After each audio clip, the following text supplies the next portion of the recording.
everybody. Okay, we're back at it again with the stream, trying to raise funds for my grad school out. I can still talk. I talk so good.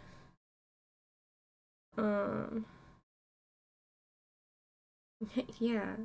Hi guys, though. Welcome to stream. We're doing discounts on art still if you tip during stream, but this is the last day I'm gonna do it, I think. Probably, unless I'm still desperate for money next month. But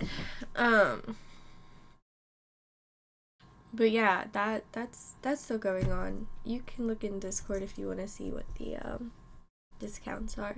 But yeah. Anyways, just a reminder that, like, actually I'm gonna unpin this message. I'm gonna redo this message with an added thing.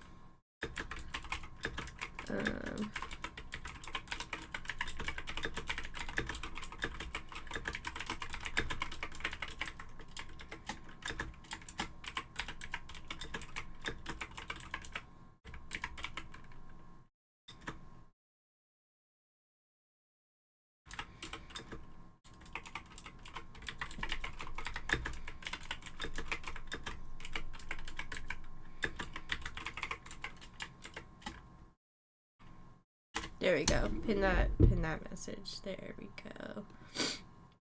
Okay, guys. Anyways, we're gonna try to finish this game today. I think that would be a long enough, like, bit of stream. No, that's not what I want to do. Okay. Yeah, so we're gonna try to finish this game.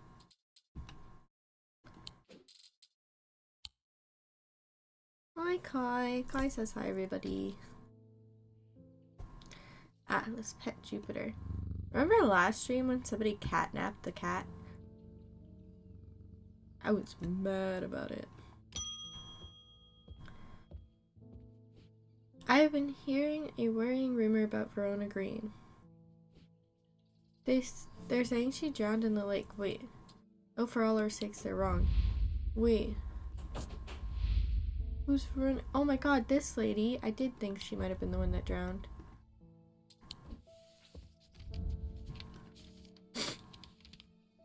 According to family legend, an ancestor of mine has hidden item of thaumic significance in his burial chamber. It has never been found, but not for lack of trying. I was tempted to search for it myself until I learned that it was in the catacombs, in a place known as the Hall of Shields. Perhaps it's better to leave it to those who know what they're doing.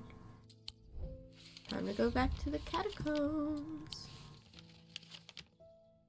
In a place called the Hall of Shields. Oh, this one. As I descend further into the catacombs, a strange sensation comes over me. It's not fear, although fear is mixed in with it. With cold clarity, I know at once what it is. I've entered an area known as the Depths, a place where few have been and fewer have returned from. Not even Palians can clear the air here and render it safe to breathe, but there is a way. Slate miners inhale the vapors produced by a spirit called a wandering shroud. They say it invigorates their senses and stays the mind rot that would otherwise consume them. It would be dangerous to continue exploring down here without following their leads.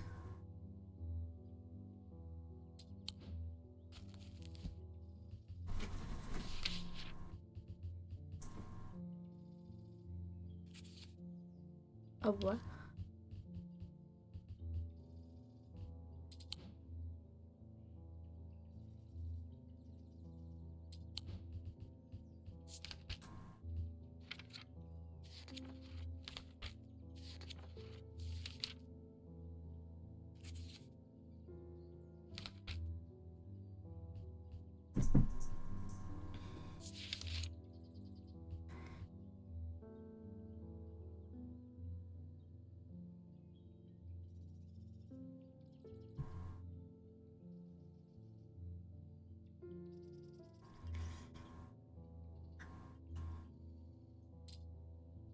Okay, so we want a spirit vault.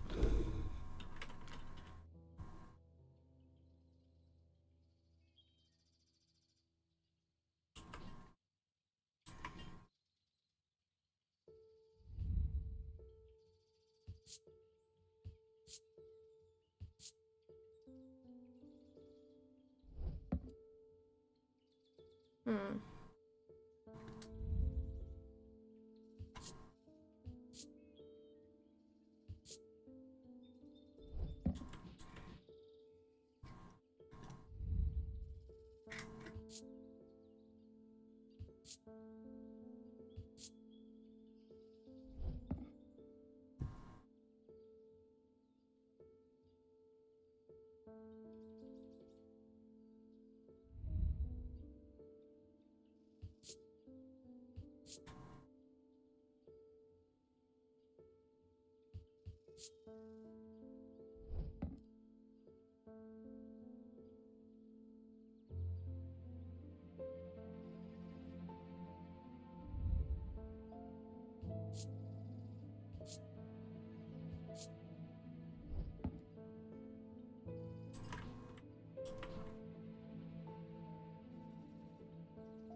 I try to breathe in the vapors from the wandering shaman, but to my horror, I realize that the spirit fold is empty. My vision starts to blur as the cooling air of the depths fill my lungs, and I stagger away in a daze. When at last I reach the surface, I take deep breaths of the fresh air, but my lungs ache for some time after. I need to be more careful.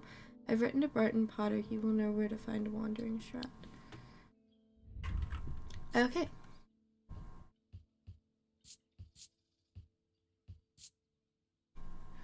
So this is a spirit vault.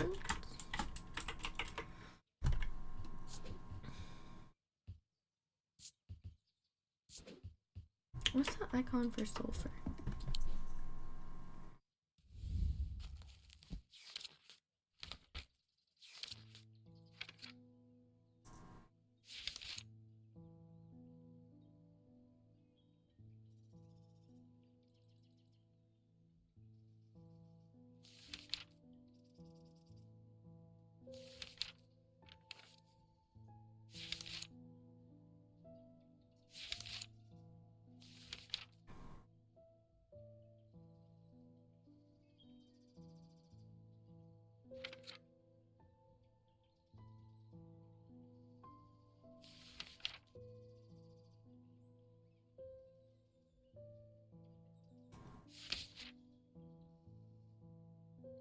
I swear there was one for sulfur.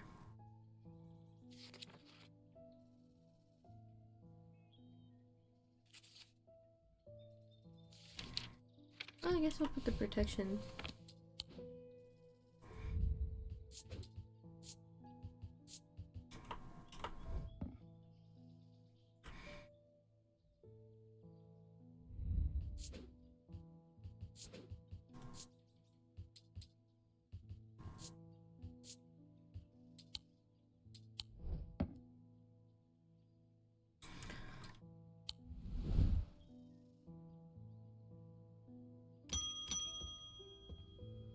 Oh, she did not look good.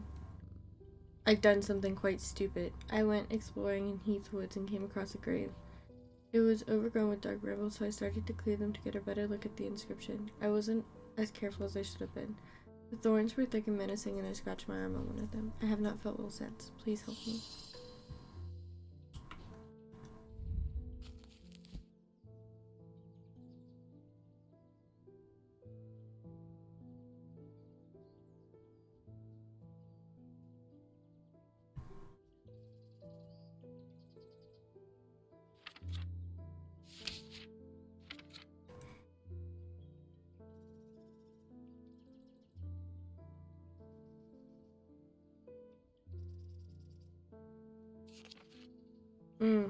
They are going to die.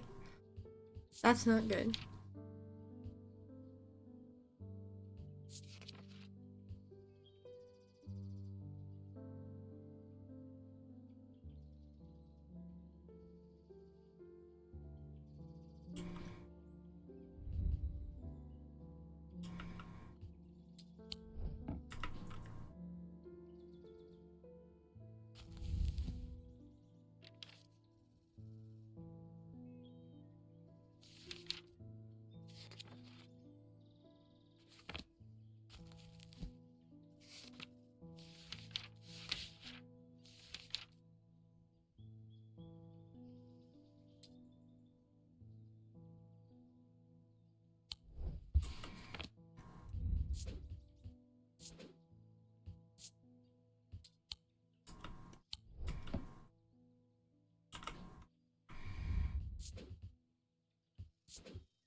Well, I hope she's okay.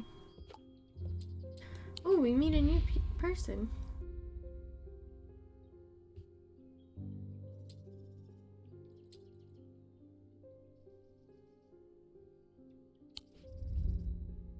You don't know me, but it's time I introduce myself. I'm the curator of the Museum of History here in Undermere. Eli and I have a complicated relationship, don't all siblings. I don't tend to come by the shop much anymore, but I heard he left town for a few days. I wanted to bring him this, but I know he'd only turn me away without even looking at it. Okay. Fun.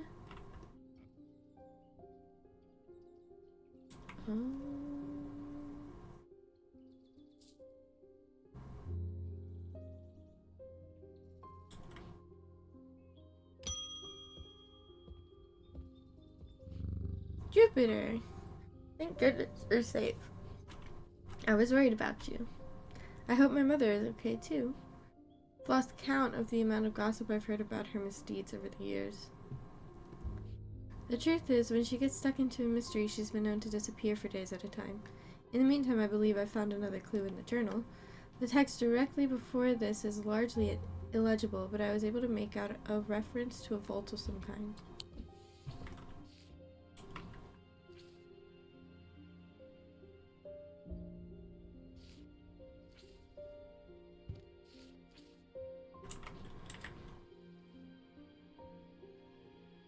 I still gotta figure out the Diurnic Seal one.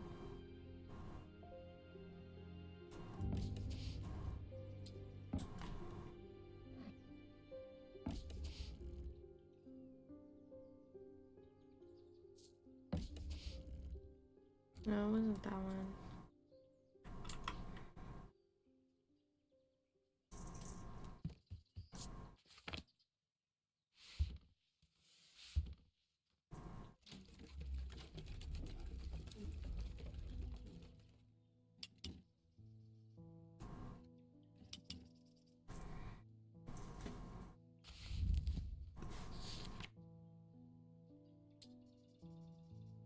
Circle up top, little circle in the middle. Okay, big circle up top, little circle in the middle.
Kaido, stop it. Go lay down.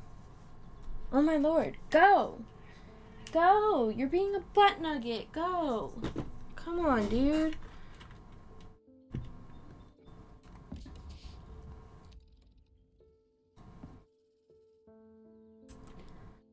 Alright, I don't know what that one is.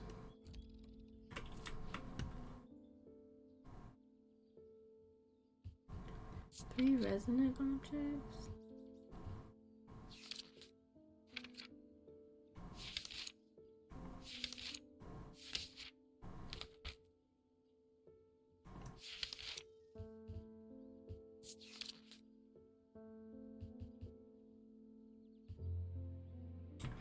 Oh.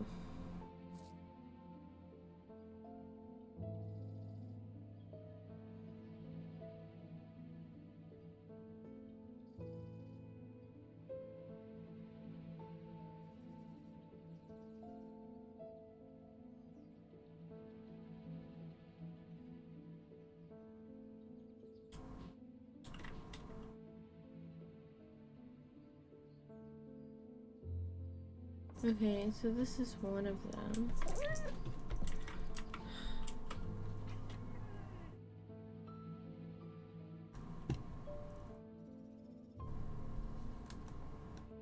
That's another one.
Wow.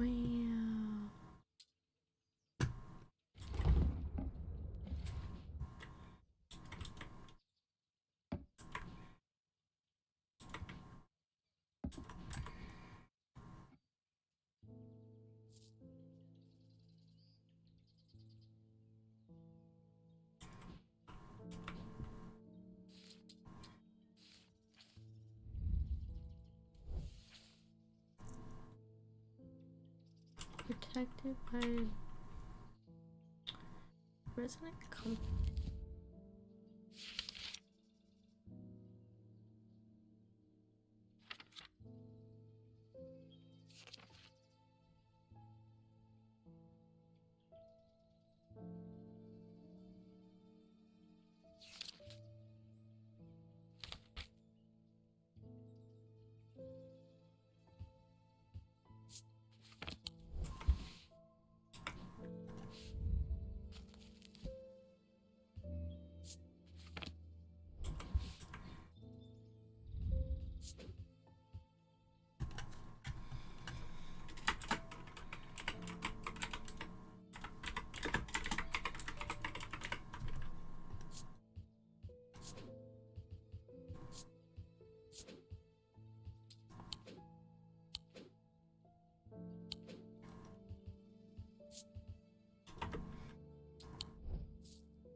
It's the diurnic seal part for me. Heavy object made from silver produces a diurnic field.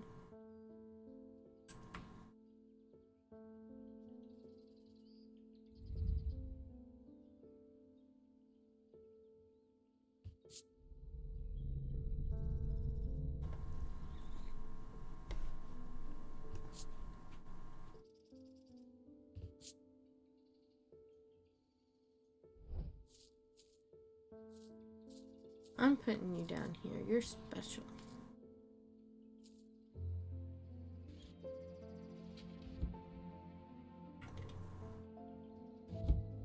Nah, I'll put you back up here.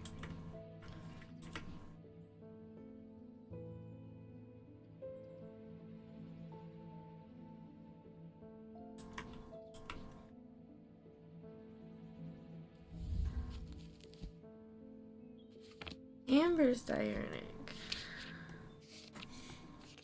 Iolite's diurnic too.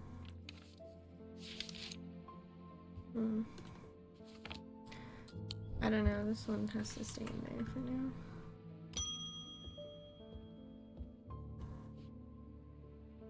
I got a fright when they brought that body of the poor drowned woman to me with those lifeless black eyes. I thought for sure it was Verona at first. She does look like her. But we're quite certain it's a lady from Hawkshead who went missing a few days ago. There's one thing I can't get out of my head though. Why would she try to swim across the lake? And in the meantime, Verona is still missing. I don't like to use thaumic needles as a rule, but the circumstances are beyond the rulebook. We need answers. Okay.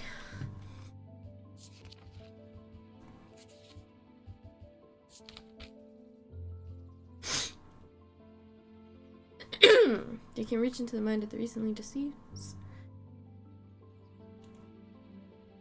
Curiously, the weight of these tall items decreases when heated.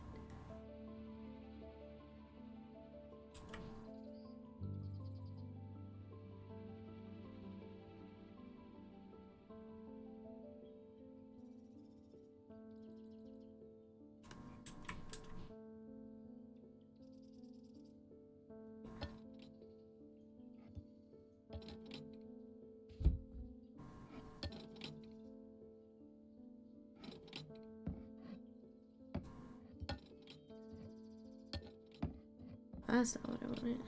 Can I please?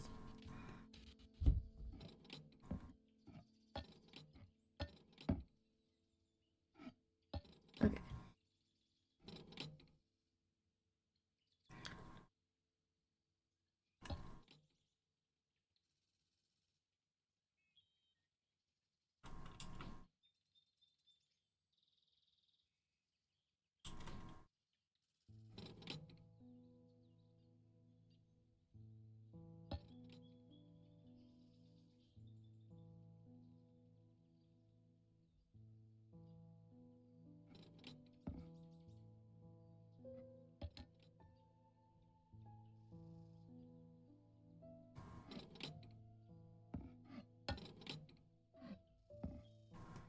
Ah, yes. I think it's this one.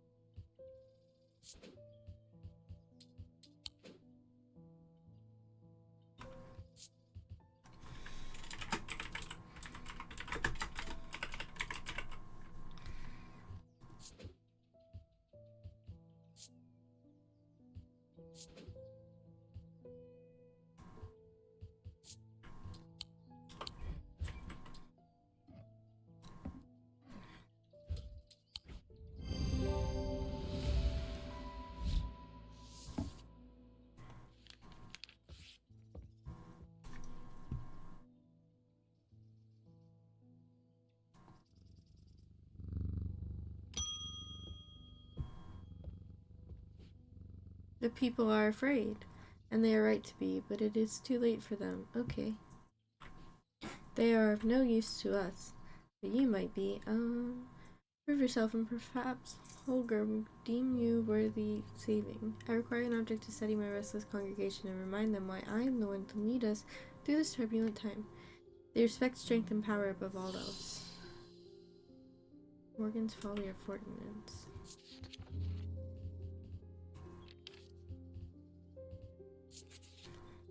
With the banishment of Hobbes' fear and Noctic's sight, these tend to take the form of a comforting card. Oh, sorry. A folly symbol can be revealed to induce a trance-like state in anyone who casts their eyes upon it, making them open to suggestibility. Precaution should be taken against unwittingly looking upon the hidden symbol for too long.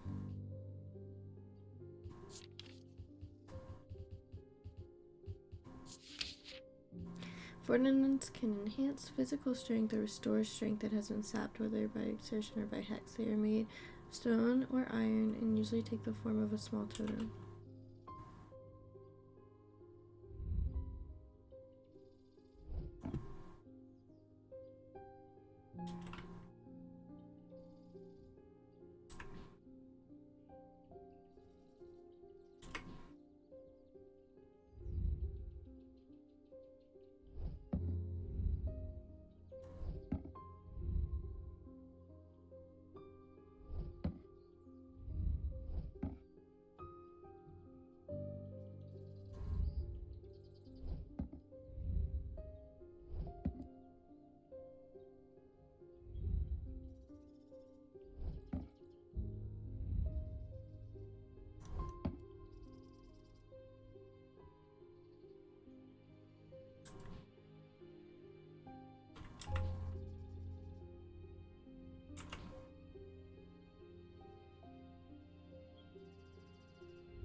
That's Morgan's Folly.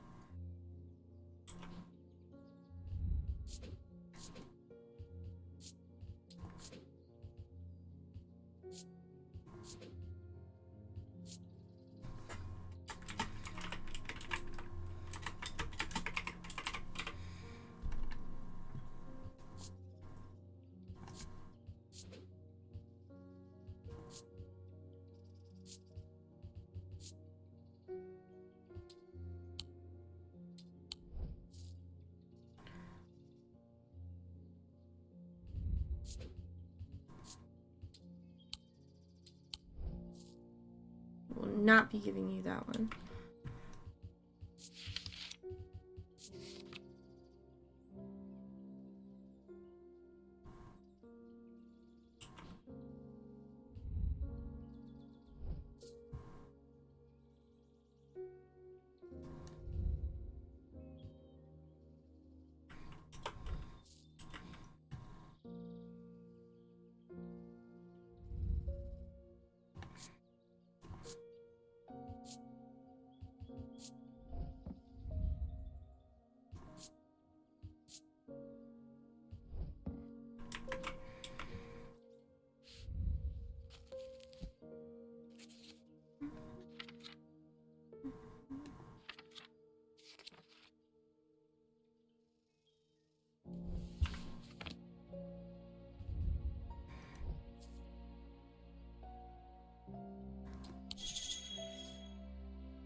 Topaz is a stone of strength.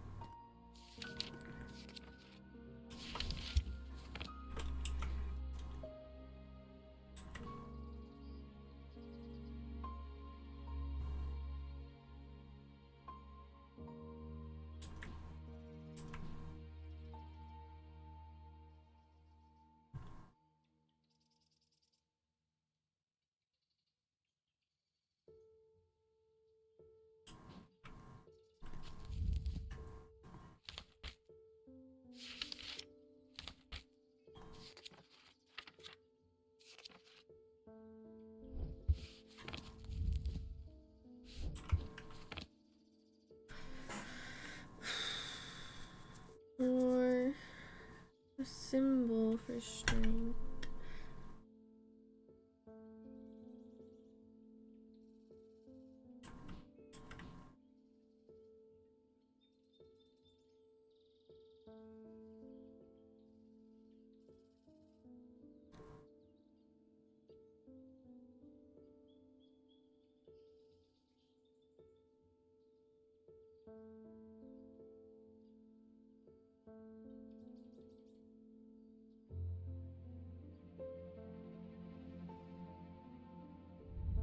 Ah, okay.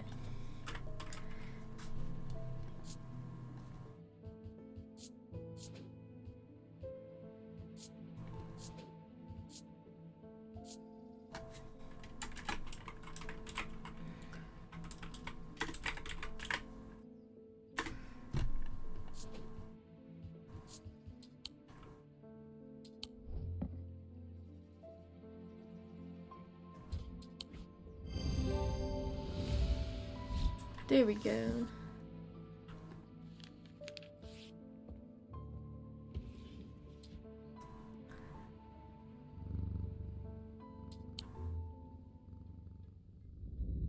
The rider's partner was less fortunate. They found his frozen body a week later.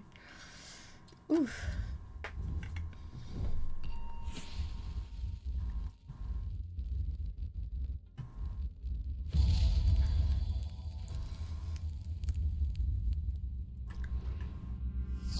I am marked by Jupiter.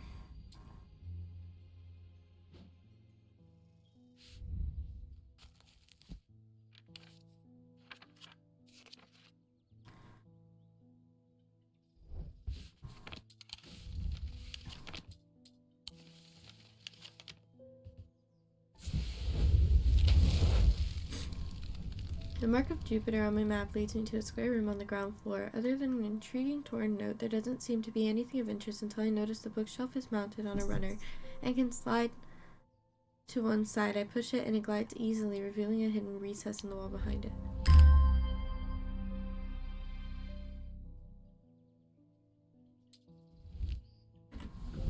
Wait a second.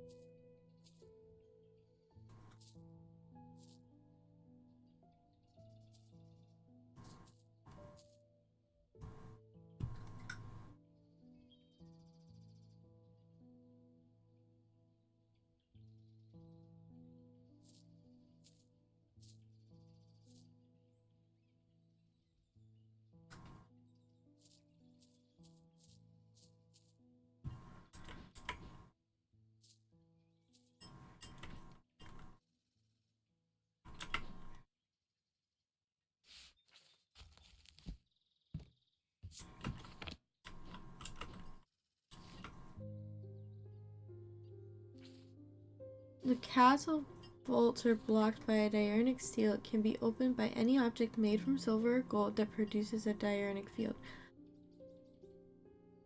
Oh, okay, wait, you say here.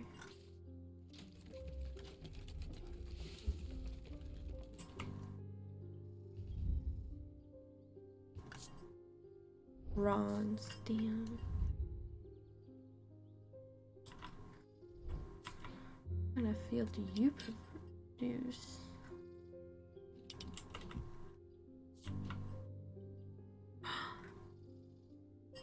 Could it be this one? Okay. Maybe.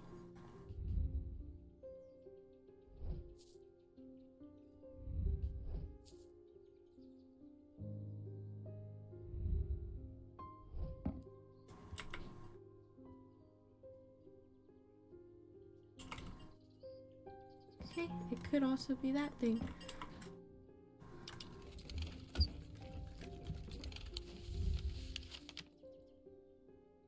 To the vaults. Vaults are blocked by a large iron door. It has no handle, the keyhole, and it does not give in the slightest when I push against it. I realize that it has been thomically sealed, but that's not much help. It's not clear what I need to open it. Behind it, I find a large natural cavern that extends into the rock beneath the castle. The door slides open without a sound as though it's been kept well oiled over the years. Behind it, I find a large natural cavern that extends into the rock beneath the castle. Somewhat disappointingly, the walls are lined with racks of whiskey bottles instead of the rows of artifacts that I was picturing. When I show Edmund, he is delighted, and he spends some time examining the dusty shelves. It's not long before he makes a find that I'm surprised I missed. I return to the shop with a spring in my step and a curious item that demands further study.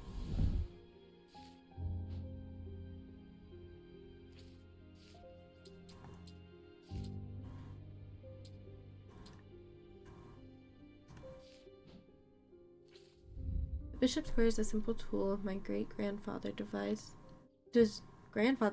loosely based on a briar's disc. By all accounts, he was an impressive man, but it would seem his mind began to fail him at the end. Perhaps he spent too long studying his Zia. He imagined invisible enemies coming to steal away his most prized possessions, so he began hiding them about the castle, noting their locations in a code that only he understood.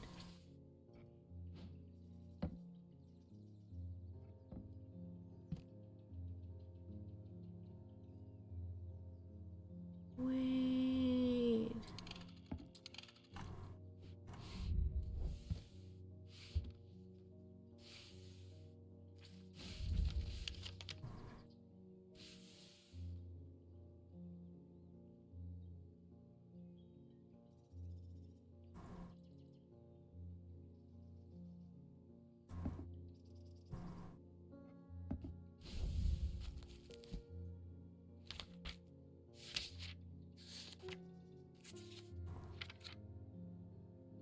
Autumn, spring, summer, winter.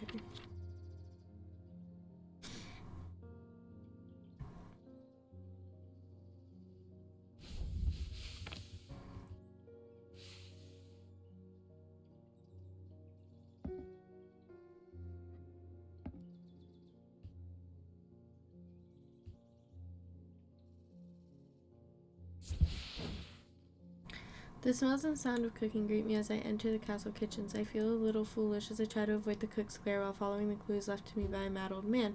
What was I thinking? I'm not going to find anything here. And yet, on the exact spot where the map leads me, there is something, a floorboard that has been cut and replaced. With a little difficulty, I lift it up and feel around the cavity below before my fingers grasp something hard.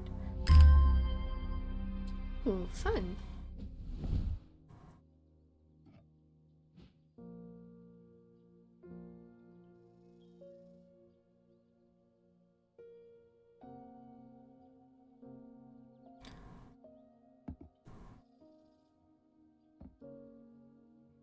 We're gonna put all these little guys over here.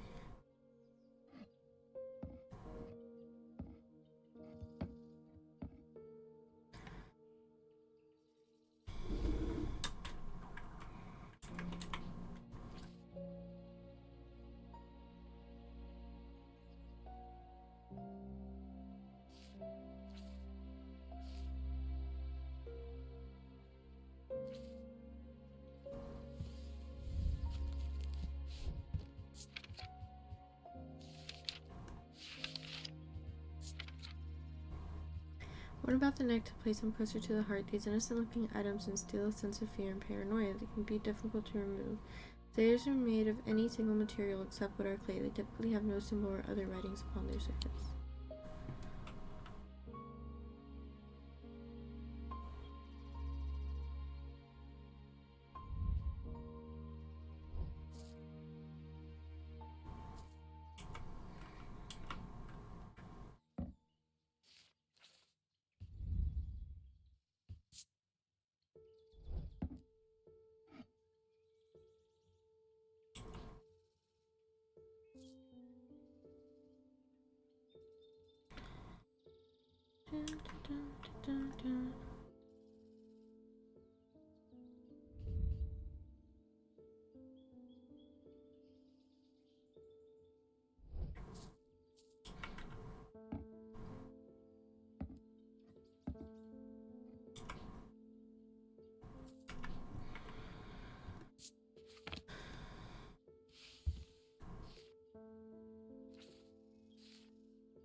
I can't say too much, but it is hard to me to carry a secret that people would kill for. And people have killed for. Oh my gosh, sorry for the yawns.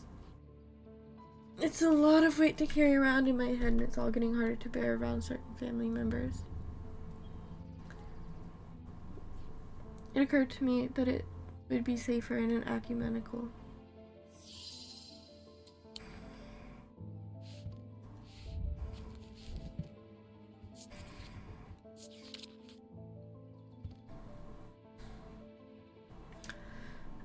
An ecumenical is a receptacle commonly featuring a memento mori that acts as an aid to recollection. The memory cannot reside in both the mind and the ecumenical at the same time, and it cannot be stored indefinitely. When a memory has been left for long periods, it can begin to emit an unpleasant vapor. An empty ecumenical, on the other hand, has an ominous presence pulling at the threads of one's life.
I don't know, guys.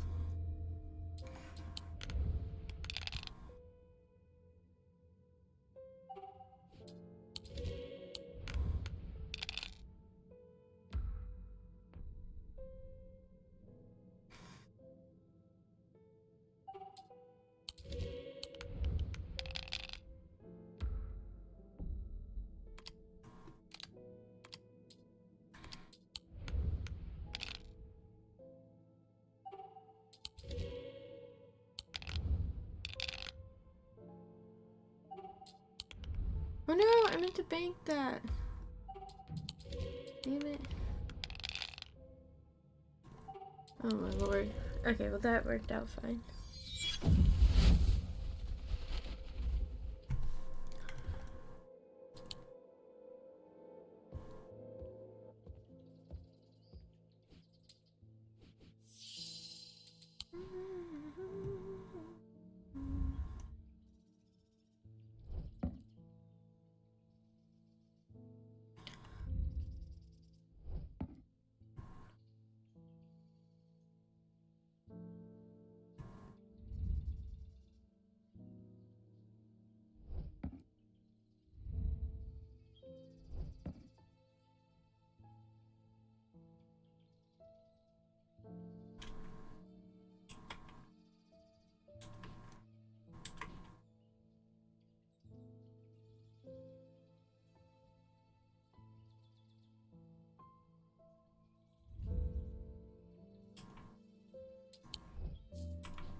Oh, it's this thing.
Ooh. People are getting restless. The followers of Holgar have been marching through the streets, Grease priests at their head. Not long ago, that sort of behavior wouldn't have been tolerated in Undermere. Now there are people joining in. Cool.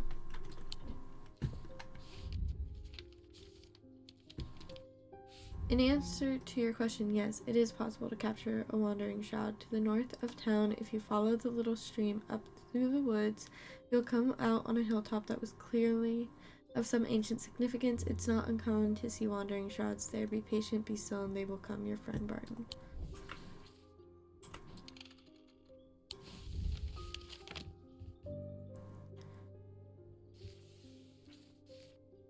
To the north of town, if you follow the little stream up through the woods, you'll come out on a hilltop that was clearly of some ancient significance. After a pleasant walk along the beck, I reached a series of grassy mounds. The barrows, whoever is buried in them, must have been important in their time. If I am to collect what I've come here for, I will need to be prepared.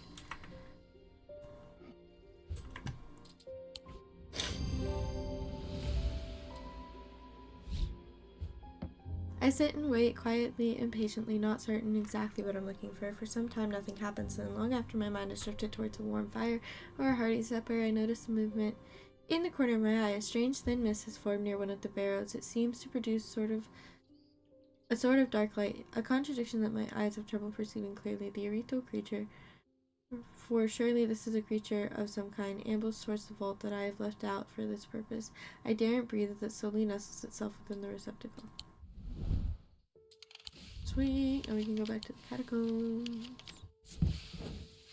As I descend further into the catacombs, a strange sensation comes over me. It is not fear, although fear mixed in with it.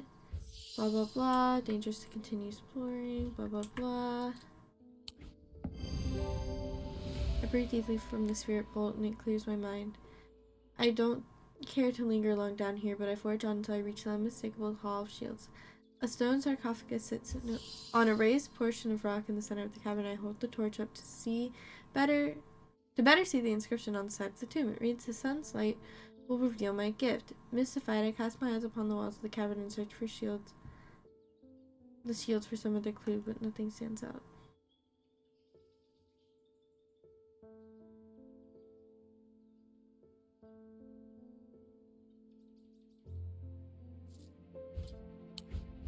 The sun's bond banishes the darkness in an instant, half blinding my gloom-adjusted eyes and bringing summer's warmth to the cold cavern. Blinking and squinting, I notice that one of the shields in particular is glowing in a bright light. I reach up and pull the shield down to reveal a small cavity hewn into the rock behind it. Inside is a blood-red urn. Oh, that is scary to look at.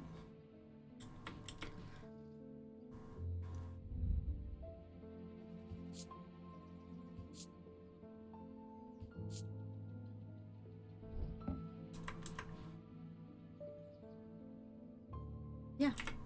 Okay.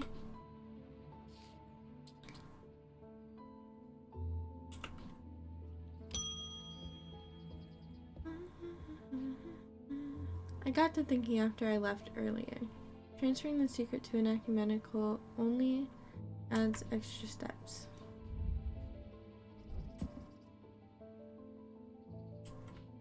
Yes, it is safer than walking around with it in my head, but I would know where to find it. What I really need is a truth conduit so that I can deceive them into thinking I know nothing at all. Okay.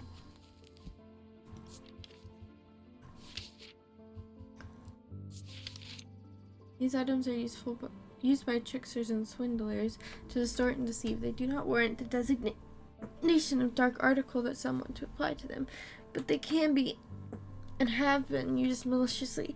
The gentle sound they produce anchors the mind as the spell is woven, combining symbology with a deeper, more primitive power.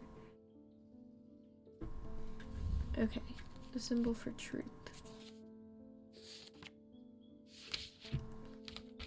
Deception is that one. Truth is that one.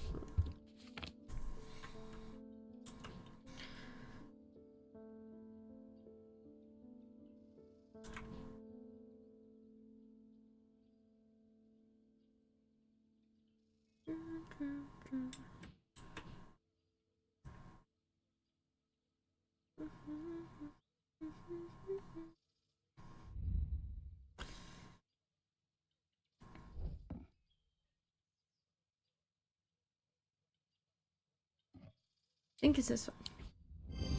Yeah.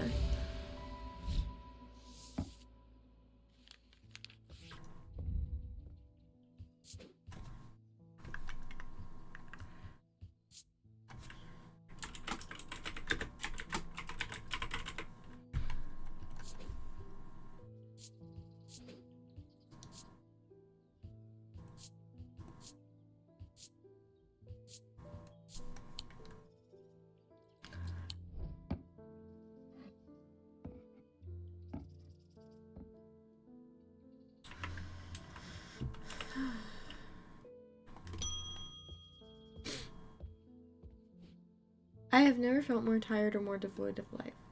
An apathy has settled in my bones that I do not seem able to shift. But while I still have breath in my lungs, I will not succumb without a fight. By the grace of God, I will find a way forward.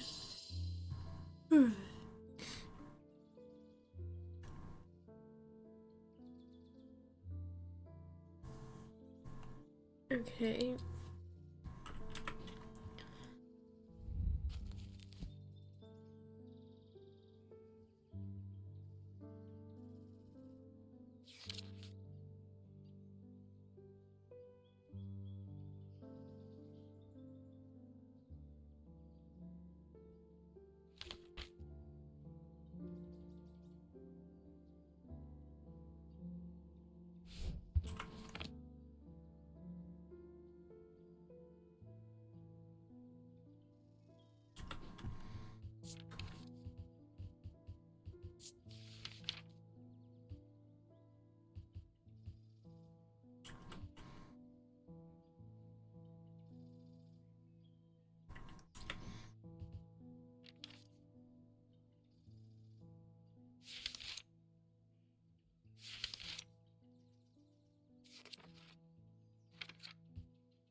I had a tip off about something exciting.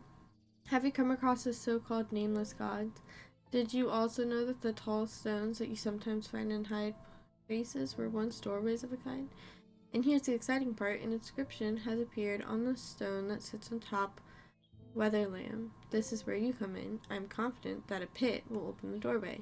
The other option is a Belia to read the inscription, but they say that if you read the language of the nameless god, you become cursed, which I can't say I like the sounds of. I'm leaning towards the more direct approach, but then again, that could be dangerous too.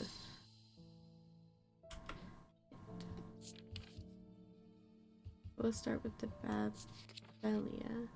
The meaning of the unusual markings on a Babelia is not clear. They resemble a mantic field pattern, but the items themselves do not produce a mantic field. While they can be used to aid with translations of foreign text, although they require some skill to make full use of. Okay, wait.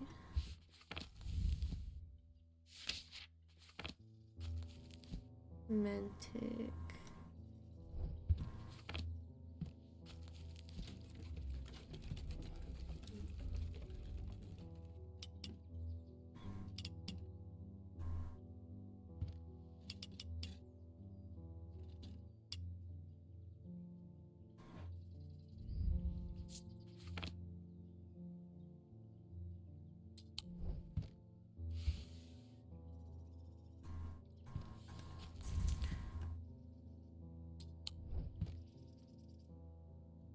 They resemble a mantic field.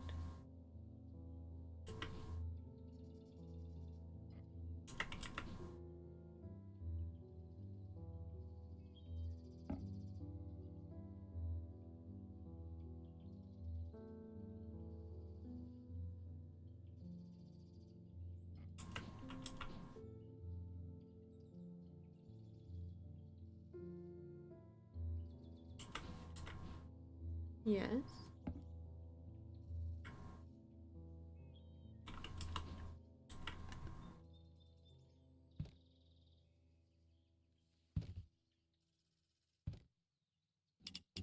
Okay.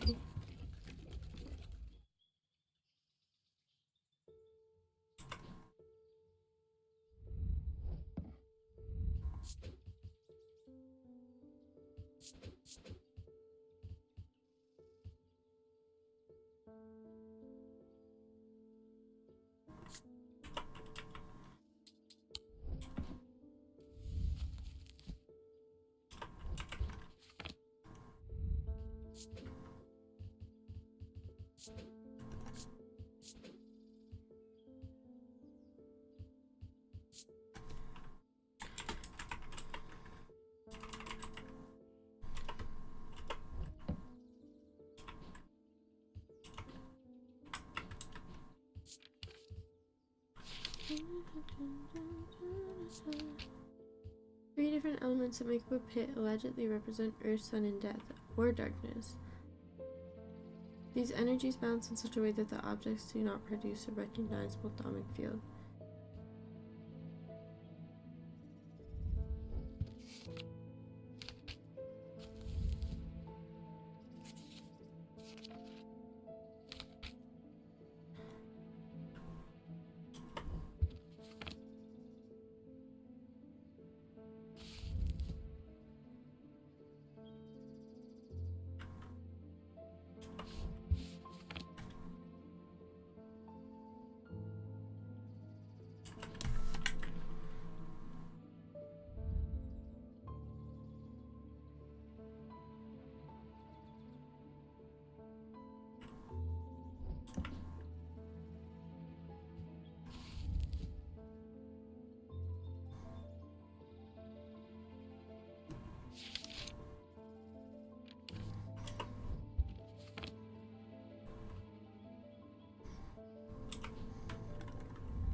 Okay, we're gonna go with the pit because it somehow seems less. I mean, he won't get cursed.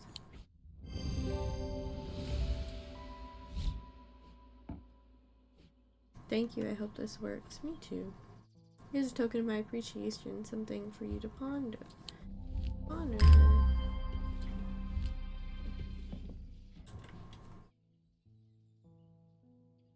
Well.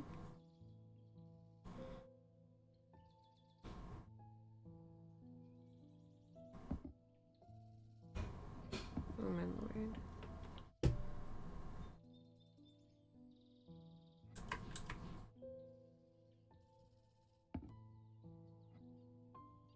Oh my fucking god. Okay.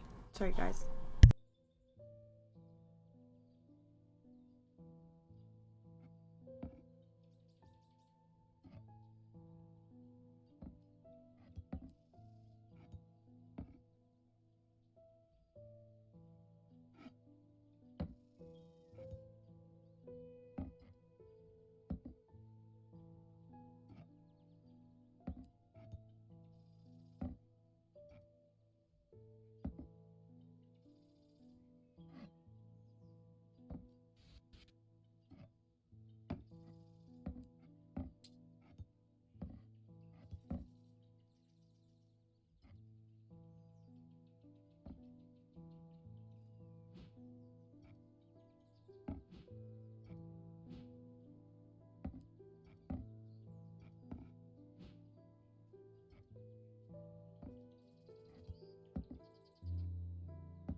Okay. There we go. We've reorganized a little bit. In the day. With dreams of earning his fortune long banished from his mind, the man brought the casket to a trusted friend, the curator of a museum in Undermere. Together they looked for answers.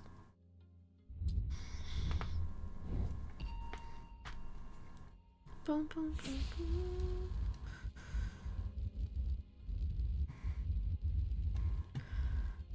It's a sword.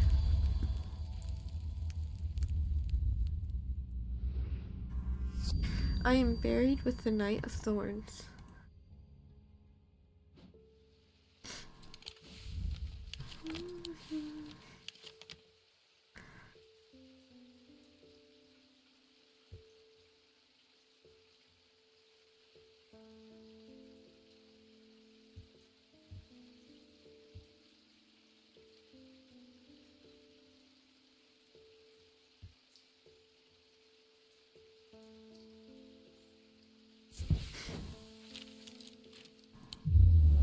Oh no.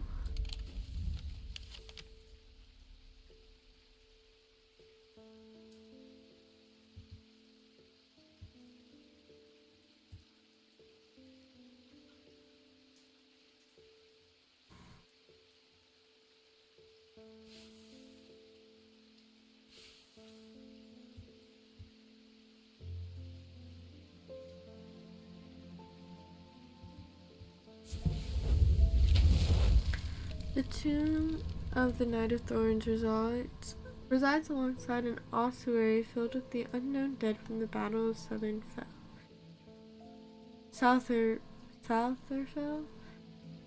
It's an unpleasant place that I do not plan to linger in. Happily, I'm able to find the item I came for without any difficulty, and I quickly leave, and I don't look back until I'm out in the birthday once more.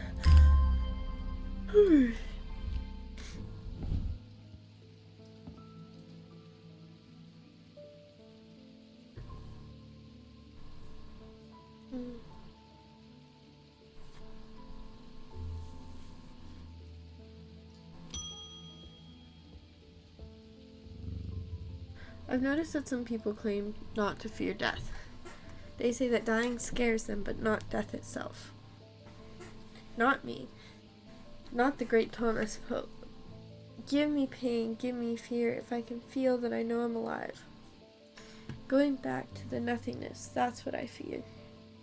I'm going to do my best to live forever, starting today with a low end. Okay. Cool.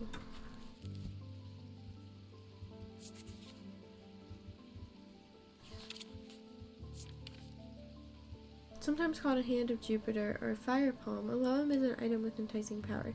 It can reverse the signs of aging, but anyone who has played that game knows that it can only last so long before time catches up, and when it does, it often hits harder.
Oh, I don't like how this guy looks.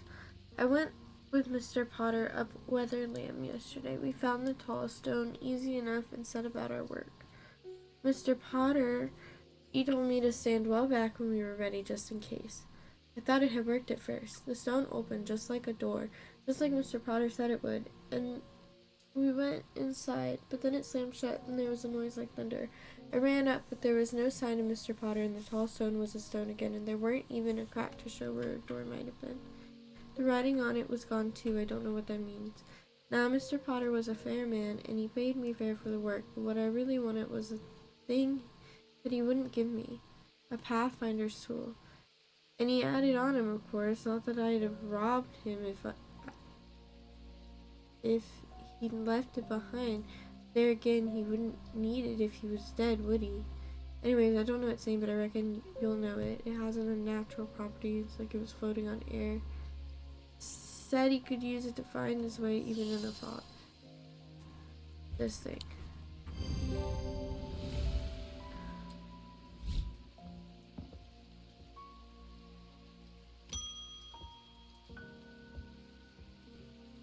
There has been an unexpected death in the family. It has hit us all quite hard, but particularly my husband. I would like to give him a heart chamber.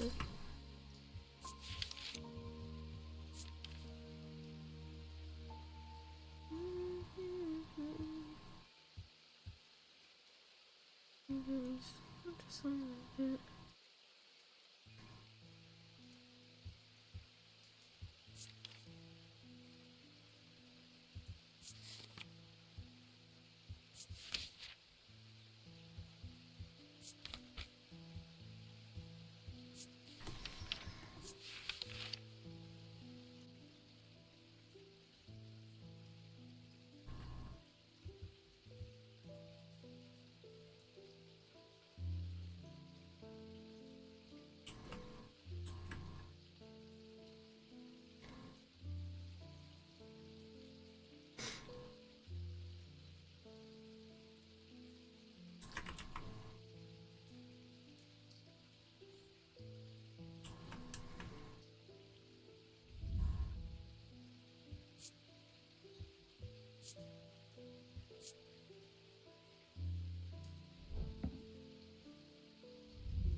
Did you ever work out what that Bishop Square thingy was? I suddenly remembered this note that I found some time ago, and it occurred to me that it might be related. I almost threw it away, but it intrigued me, so I held on to it. I haven't a clue what it means. Cool, thanks.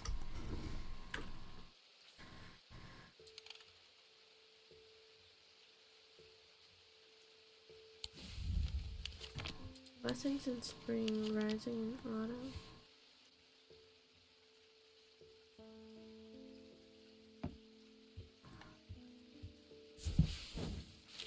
The symbol on the map leads me up the winding stairs of the North Tower. The pendant has been carefully hidden, but knowing where to look means that it does not take me long, and I am soon on my way back to the shop with a new trinket to add to our growing collection.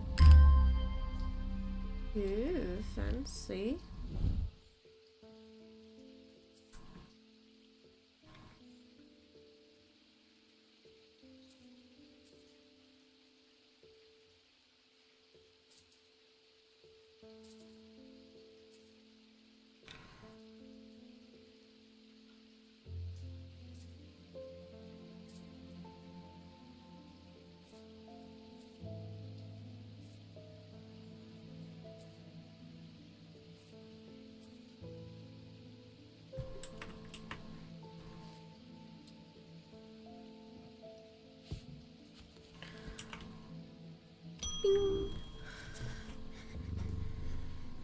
Something isn't right at the museum. I'm worried it's all my fault. I hope my brother would be back by now. I have an idea, though. I'm no thaumaturg, but I think we can weaken it using a witherance.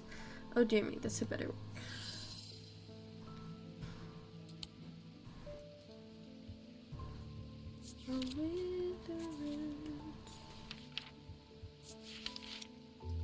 A witherance is the inverse of a fortance. It's sometimes put for more malicious use. These can be crafted from stone like the fortance, but wood is more commonly used. So instead of strength, it would have the symbol for weakness.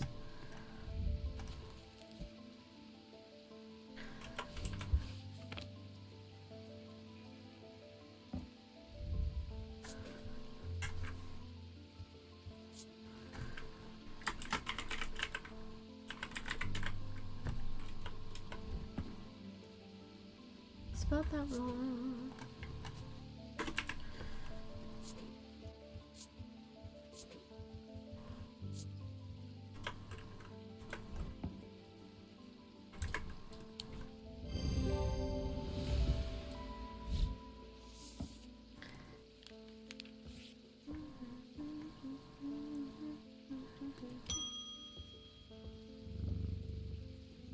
My mind is severed. Need me further.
I've discovered something via the thaumic needle. The woman who tried to swim across the lake was compelled to do so by some invisible force. She was looking for something. Whatever it is, it's right here in Undermere. That's not all. I decided to experiment with the Ambra. When I was under its spell, I heard whispers. Something was calling to me, and it left me feeling terribly afraid. This must be what's keeping my patients in their trance-like state. I've never used a Gaudian siren before, but it occurred to me that I might be able to use it to drown out the whispers. Gaudian siren. Okay.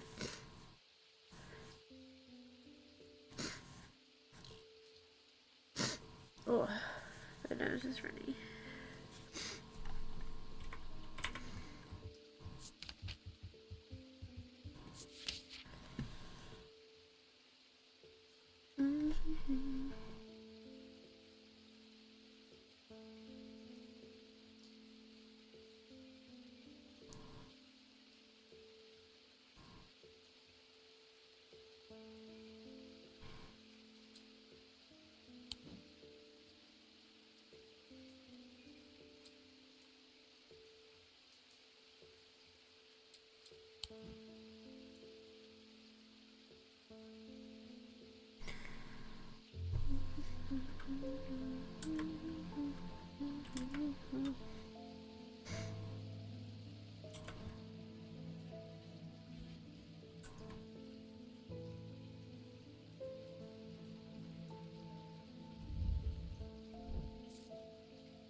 We've got so much stuff happening, guys.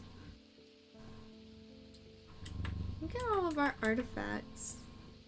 So many pendants. I like how they swing when I move the screen. Okay. The curator learned that the Nalian casket is a dark article, a class reserved for the most cursed and the most dangerous of objects. He locked it away deep within the museum's archives. Best cut from the public eye.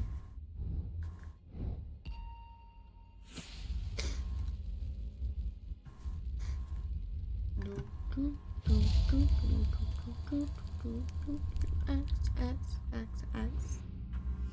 I am under the barn where the axe meets the tree.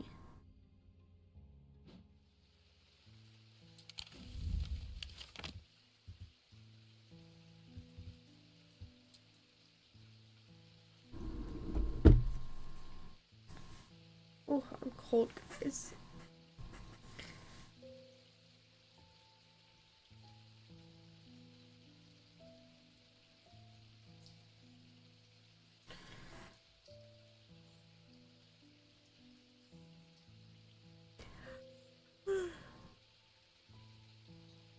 Christmas Guild Covenant.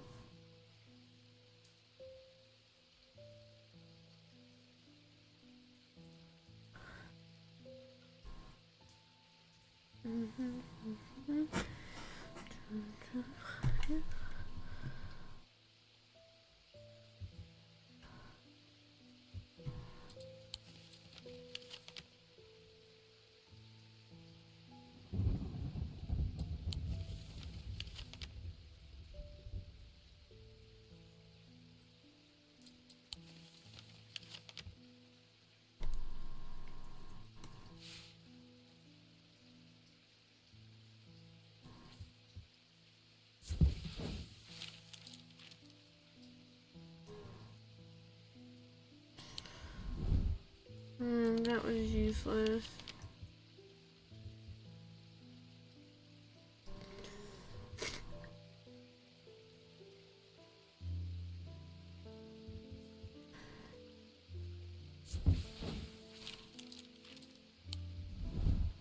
Nope.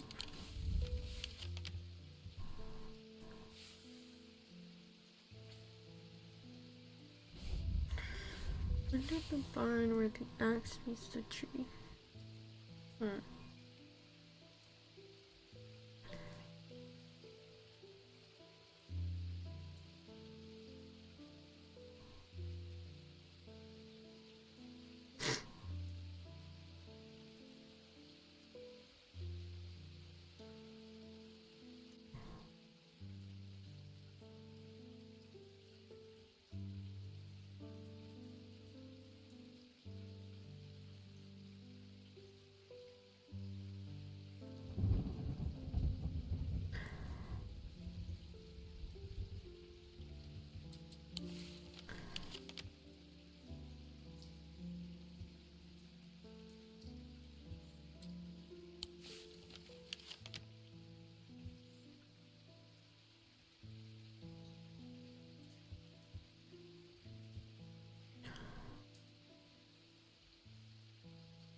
Hmm.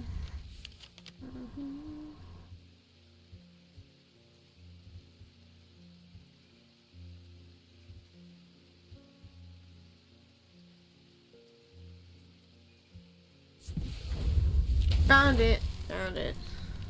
To the side of the house sits a dilapidated barn. The stench of manure is overpowering. There's no sign of an owner, so I search carefully, not sure exactly what I'm looking for. Suddenly I spy a flash of blue. A bottle. This is it.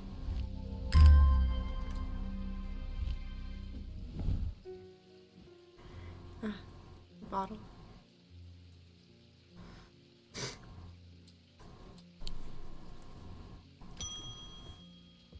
Oh, my lord. Good morning. Yes, and to you too, Jupiter. I'm getting more concerned about my mother. Hearing about that poor lady who drowned frightened me, but she'll turn up. She always does. I've had another breakthrough. This I'm certain it's a clue that leads to another hidden part of strange antiquities. Ooh, let's see. From the individual, a stone for dark purposes. From the celestial, a stone of the earth. From the diurnal, a stone of death.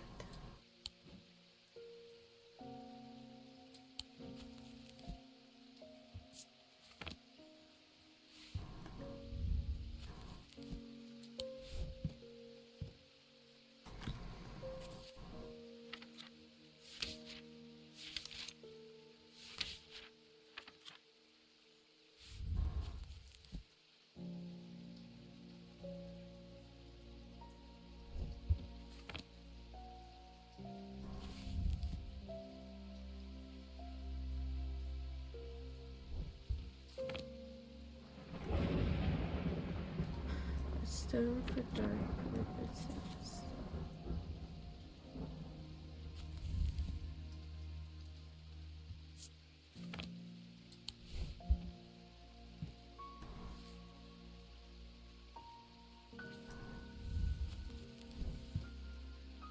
Menthic or Wixit.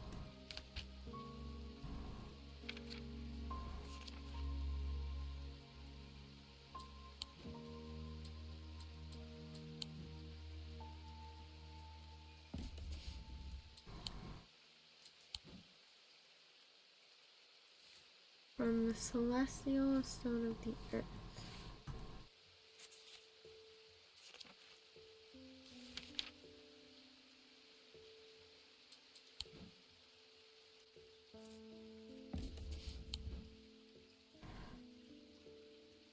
From the diurnal, stone of death.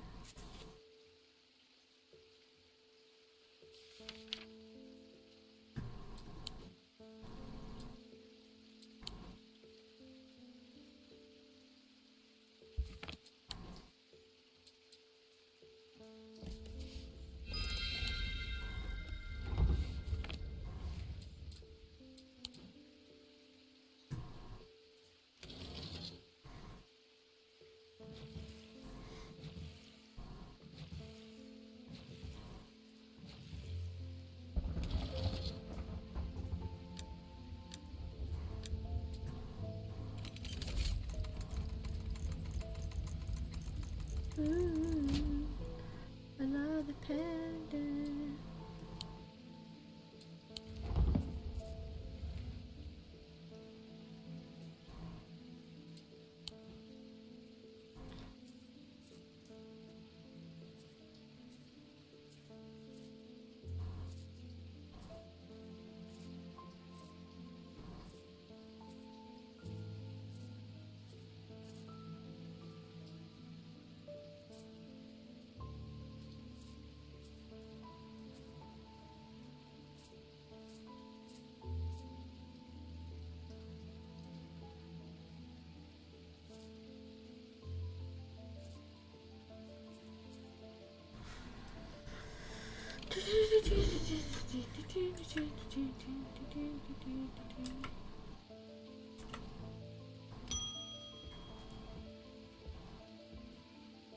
Thank you for me there. I have seen into the yawning deep.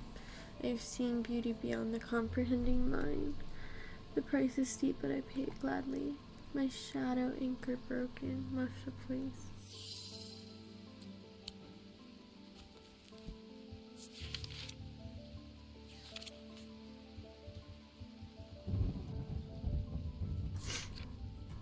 A shadow anchor is sometimes used in the practice of shadow casting, the art of projecting one's presence outside the body. Without an anchor, minds have been known to become lost. Shadow anchor designs can vary greatly. Some prefer pendants, whereas others prefer to clutch a totem in their hand. Some make use of symbologies, where others use gemstones. They will always produce a field from the individual branch, however.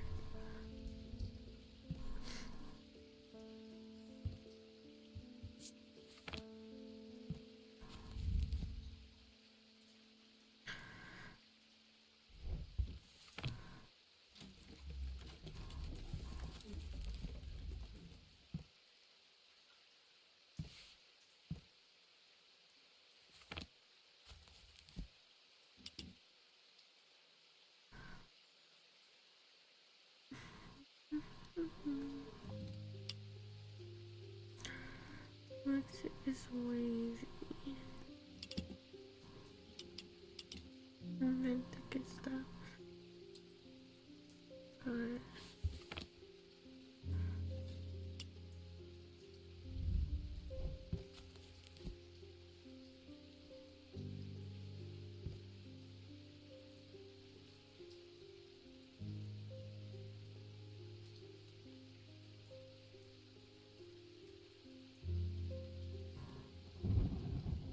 Okay, so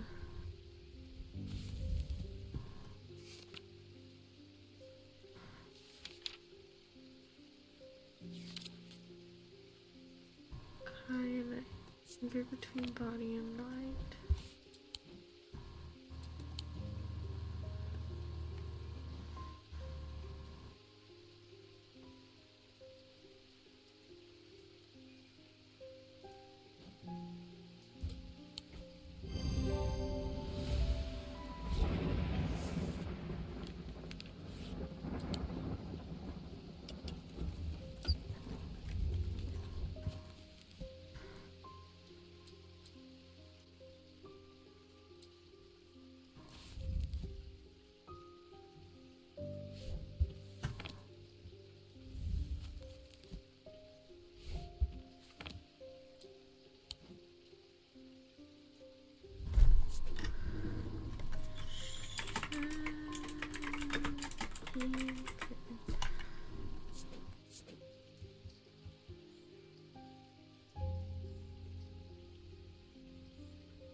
Oh, she's back.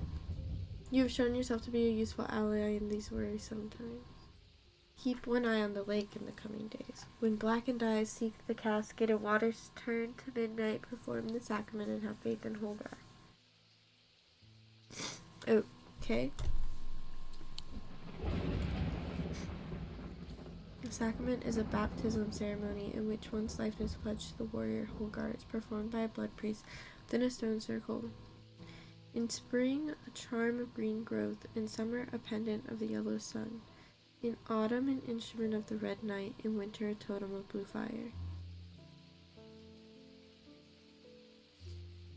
Good to note.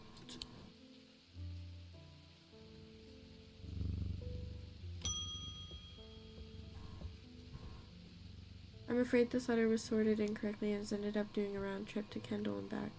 Better late than never. I've spent a long time looking for an object that is believed to have been lost somewhere in the catacombs. The adventurer and thaumaturge Marwyn left a trail to her hidden stash, or so the story goes. I followed it as far as the ossuary of the damned, a chilling bone-filled alcove carved into a natural chamber in the upper level, but it seemed her markings had been worn away by time after that. I passed the story to you in hopes you could succeed where I had failed.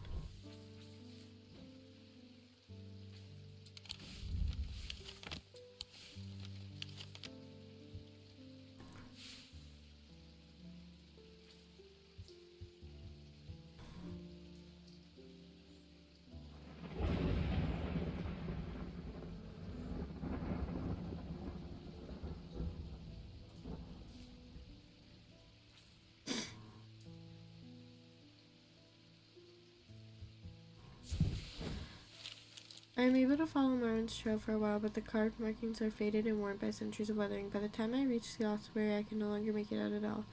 Fortunately, I've always wanted an excuse to use a cart's candle.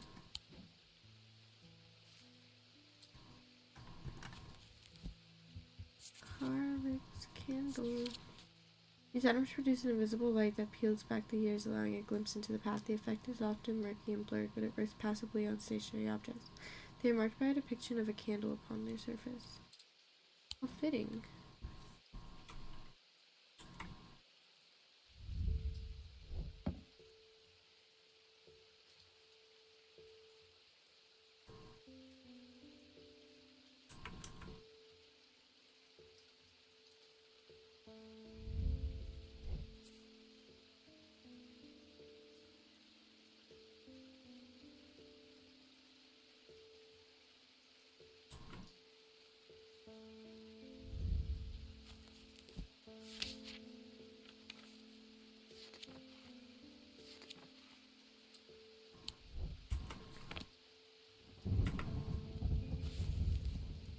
Wait, wax and...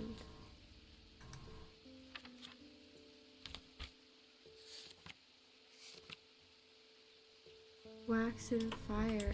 Oh!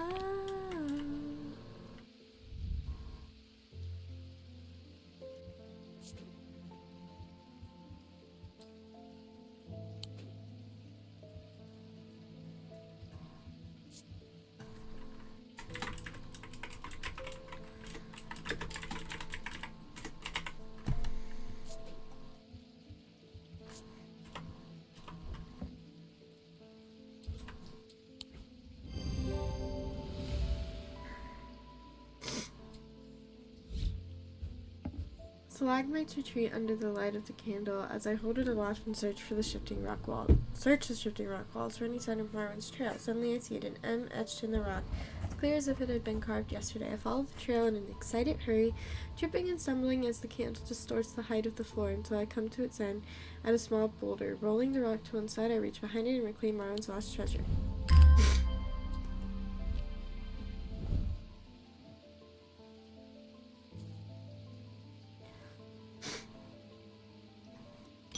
Okay, guys. Oh.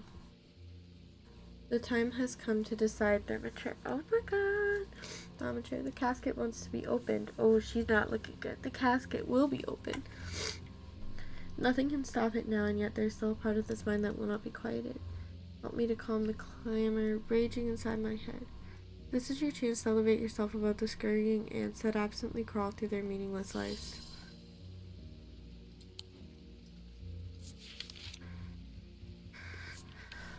This should neither choose to purge unwanted memories, as with any procedure that can alter the mind, it should be used sparingly and considerately. Meters are typically used in communal ceremonies. Okay, well, obviously this is going to be the last meter.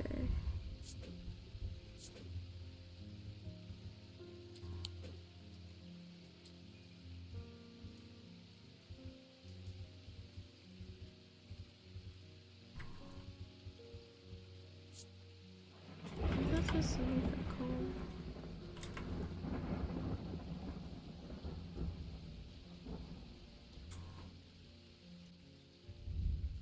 Actually, no, I'm gonna put this symbol on it.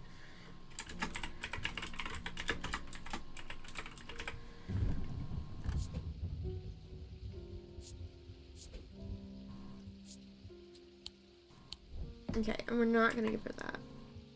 I don't think.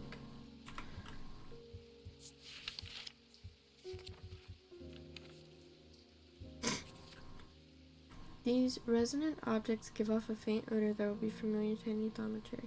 It is the scent of the storm, and of ozone and power, the scent of magic. When these vapors are inhaled deeply, they can unlock deep wells of anger and channel them into powerful maelstrom.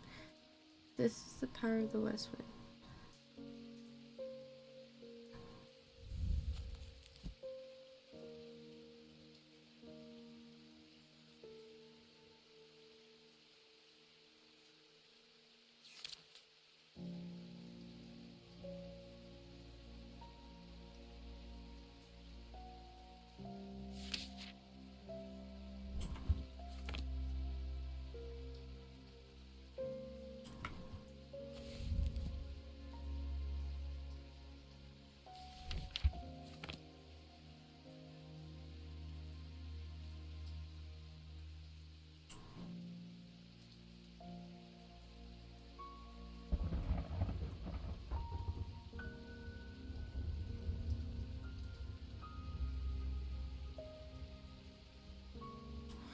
Oh, okay, we want to feed the rage.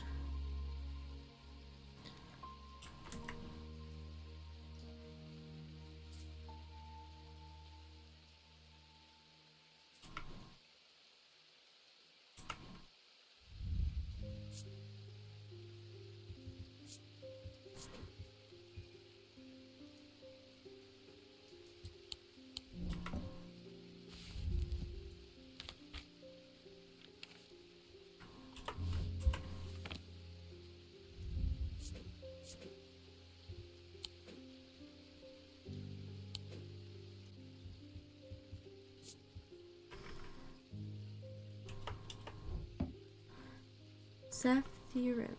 Zephyrim.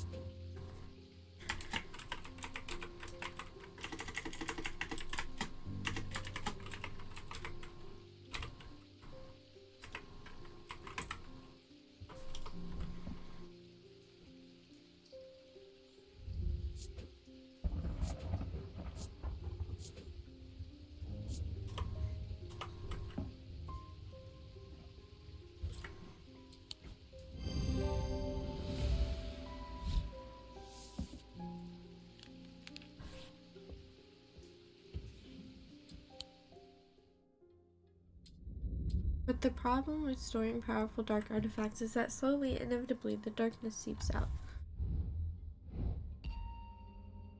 Oh my gosh, guys, we're getting to the end. We're getting to the end, y'all.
Inhaling deeply from the spirit vault to stave off the madness of the depths, I make my way carefully down crumbling passageways past decaying crypts.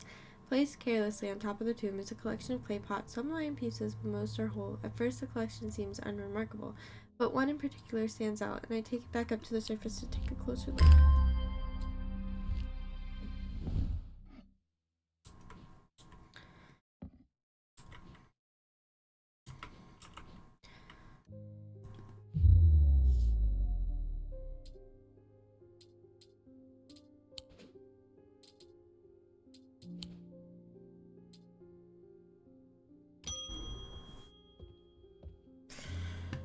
Someone very dear to me has fallen ill. I would like a Nephroquant.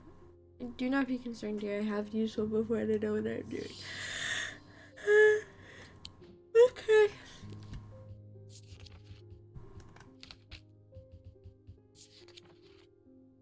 These were once worn by the necromancers of the Five Knolls who used them in their rituals of resurrection. Their power became bound to them, such that if they were to remove them, even after death, the necrophant would crumble to dust. Today,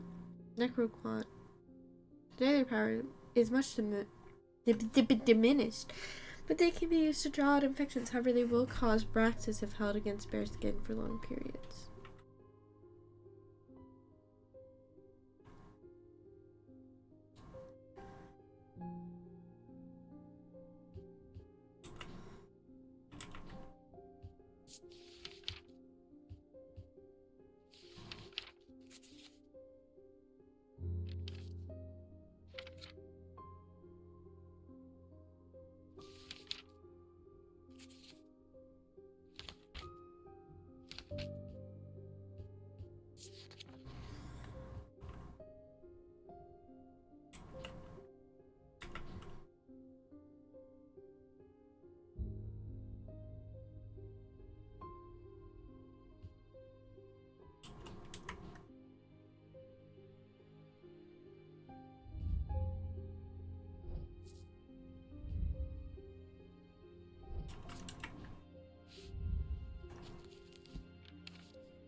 Nope.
A symbol of rebirth, duh.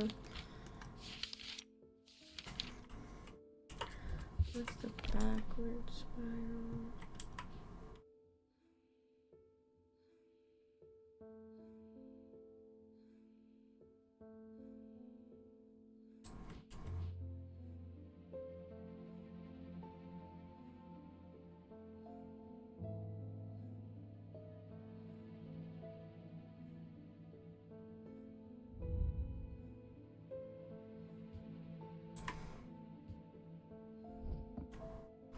Nephroquant.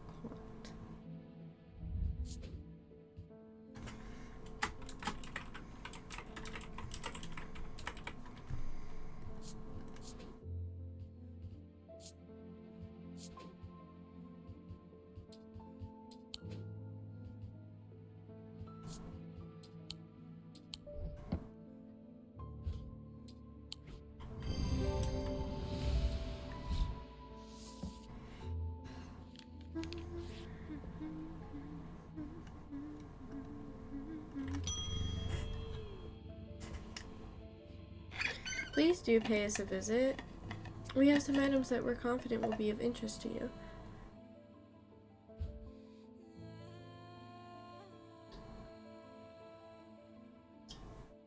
Sorry guys, I was drinking some water. Okay.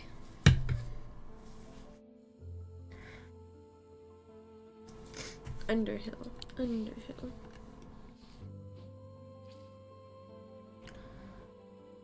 To Market Avenue, Undermere.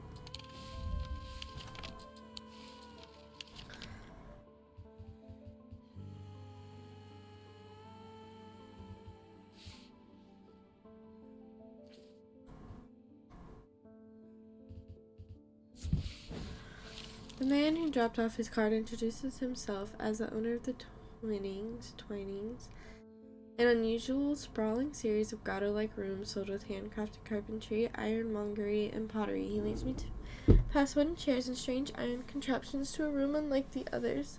This one is filled with small trinkets, ornaments, and jars of various sizes containing ominous-looking liquids and organic materials. I know it might not look like much, but here are some items of value. But there are some items of value among the junk here, says the man. Take your time and let me know if you find anything interesting. 2 hours later, I have indeed unearthed something very interesting that I am keen to take back to the shop for further investigation. Oh. Ooh.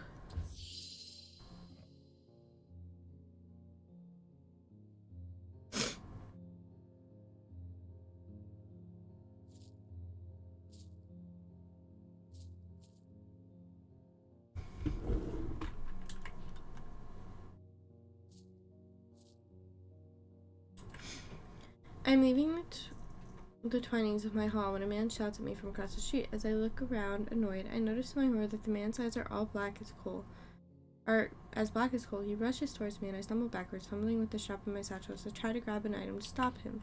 Wixit cord. Wixit cord.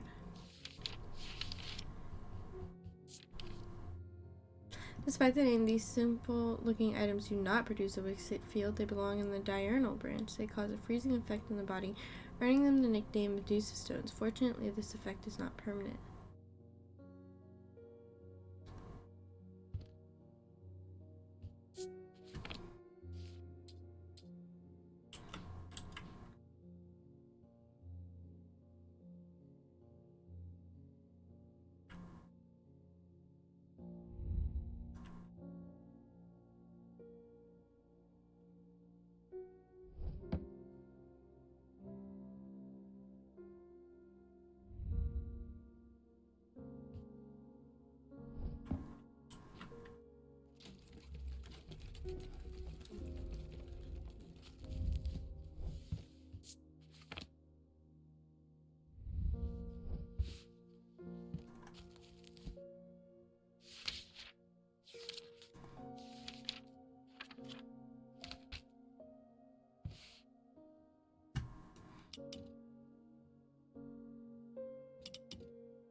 Okay.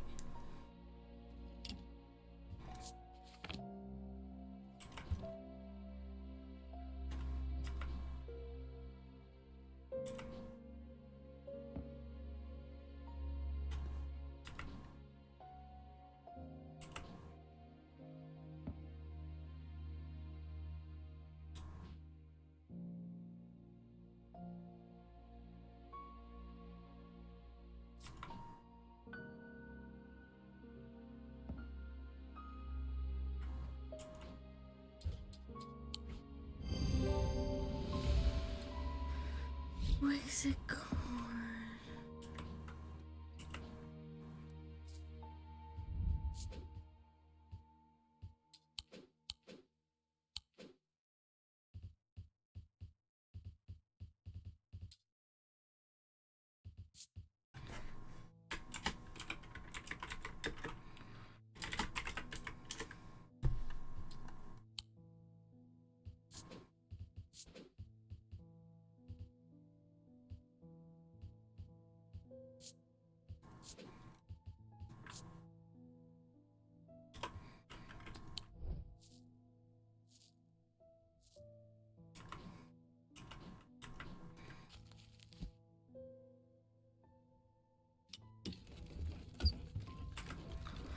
To my relief, the man goes rigid almost immediately and topples forward onto the cobblestone. I turn and run, wanting to put as much distance as possible between myself and that creature. When I finally come to my senses, I realize I should alert Dr. Robertson. By the time I return to Twining, Samantha's nowhere to be seen. Well, that's fun.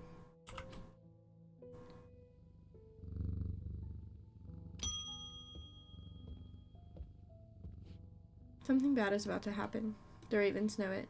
My grandfather once taught me how to use a Cassander to see the path ahead, but I saw what it did to him and vowed never to touch one again after he died.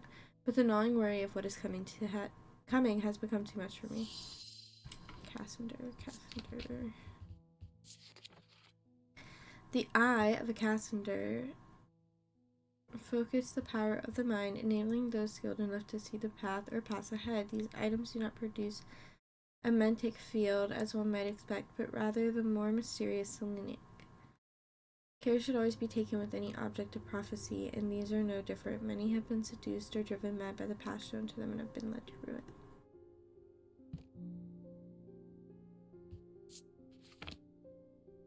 Okay, so there's a symbol of foresight. There's blue gemstones. But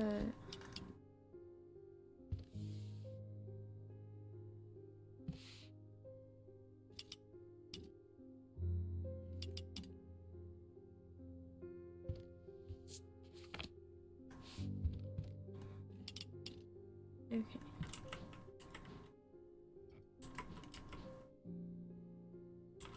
Nope.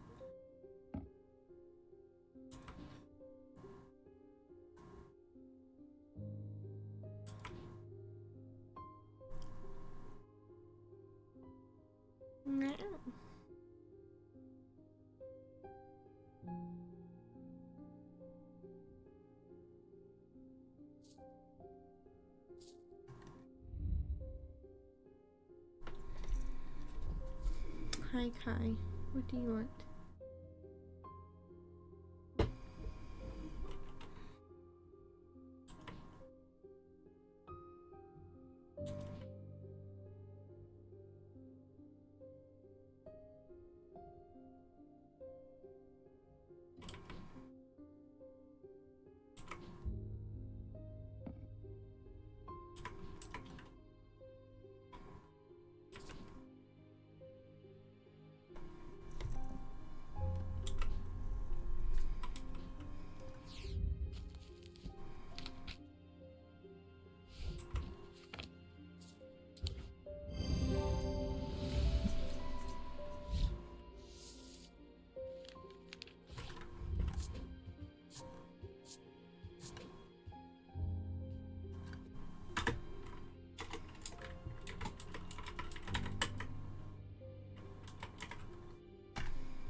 There always seems to be something going on in Undermere.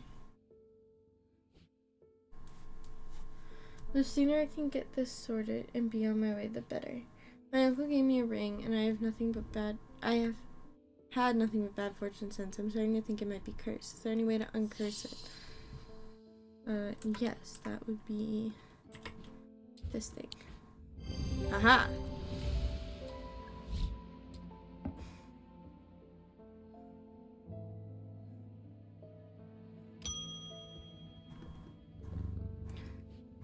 I have been researching ancient customs, particularly those relating to thaumaturgy, and I am fascinated by the use of objects in ritual ceremonies.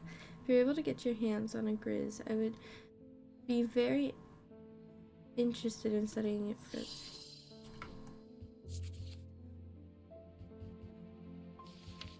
Wait, no, grizz.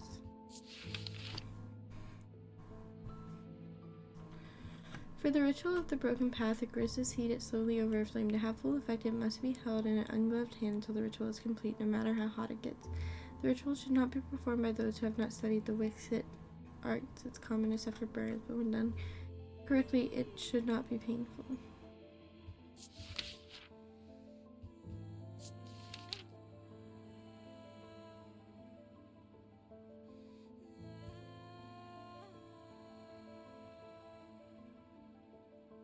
Mm-hmm.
Hmm.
Hi, Zero. Hello. I'm so sorry if you messaged and I didn't see it sooner. I'm, you know, not good at this. Hold on a second.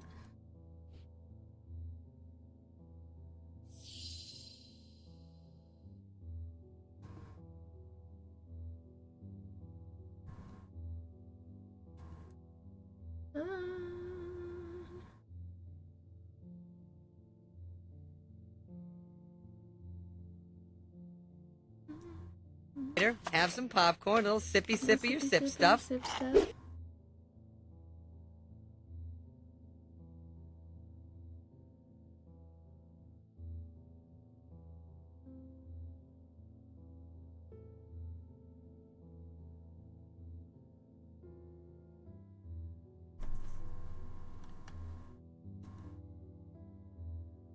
Thank you for the hydrate. I will do that right now.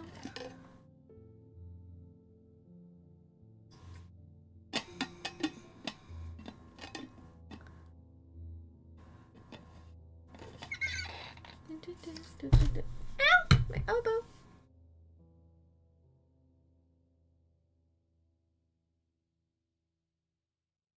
Ah.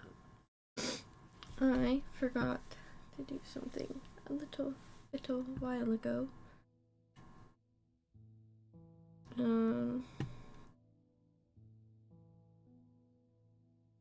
Anyways, how are you doing, Zero?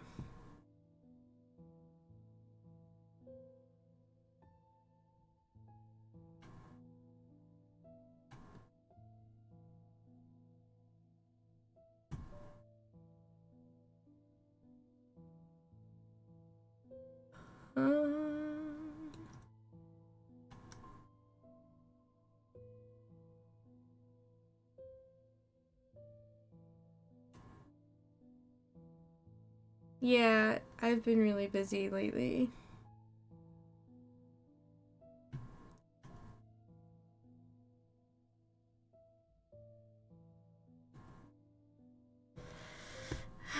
Busy and broke. Anyways, there's been a basilisk sighting in the hills across the river from Backborough. I wouldn't say I'm a brave man, but I have a duty to protect my livestock and my village.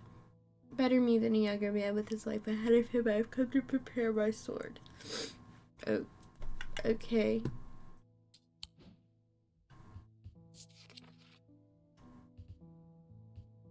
Folium.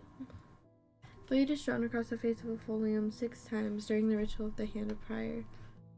Shrayers, huntsmen, and those wanting to prove themselves perform this ritual before seeking out the basilisk, as a folium blade is the only known way to pierce its thick armor.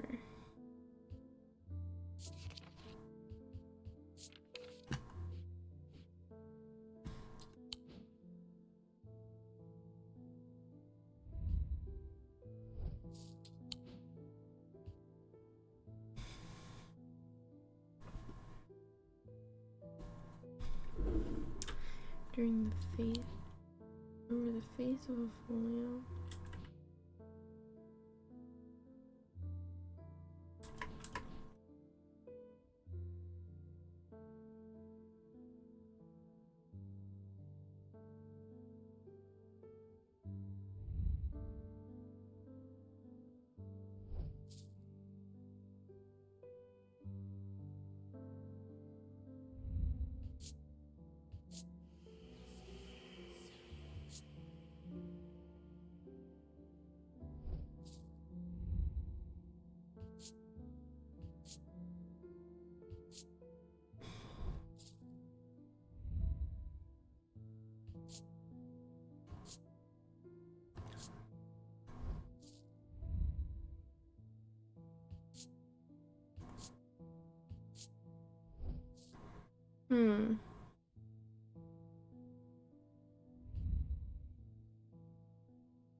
Yeah, I done did that. Looking for something that looks like it might have had lane drawn across it 7 times. Several times. Well, yeah.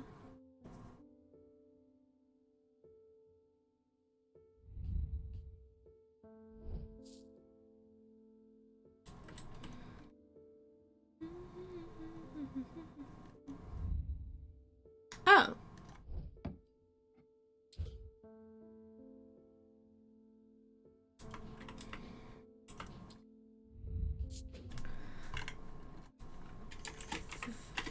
Folia. Oh, that's fun.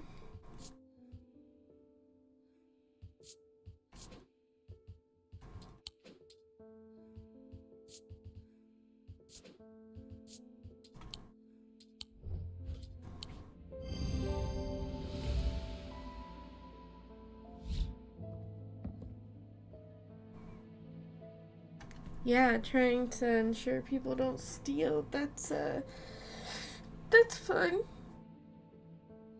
Mm.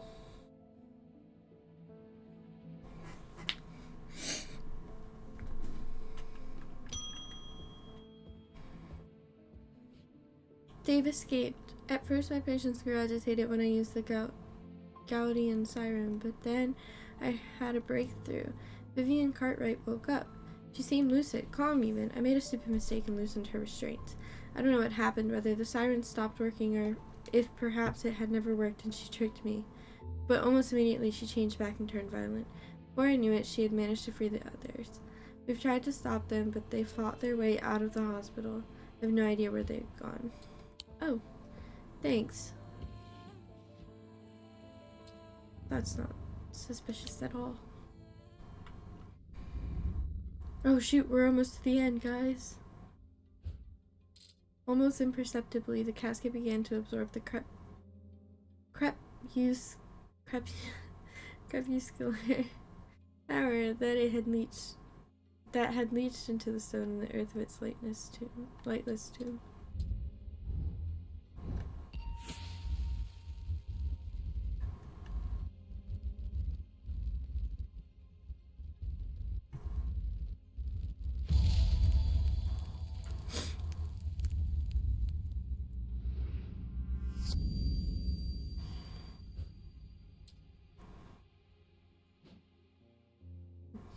What?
Maybe I was thinking of something else.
Be resonant objects.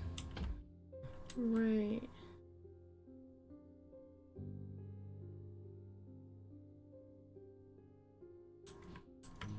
Um.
Hmm.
Stone for dark purposes is stone of the earth.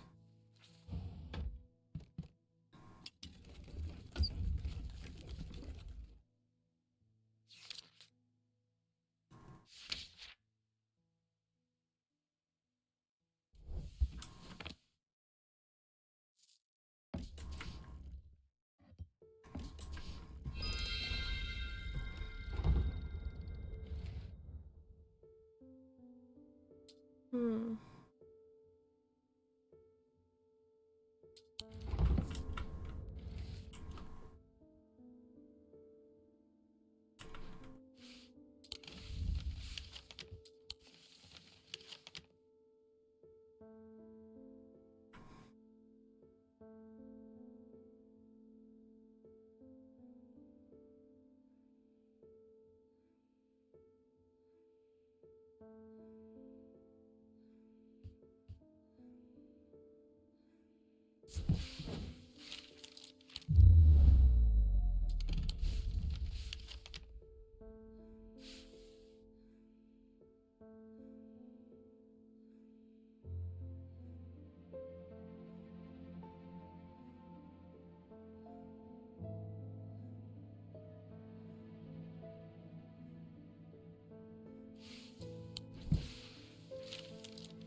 Bro, that's not helpful.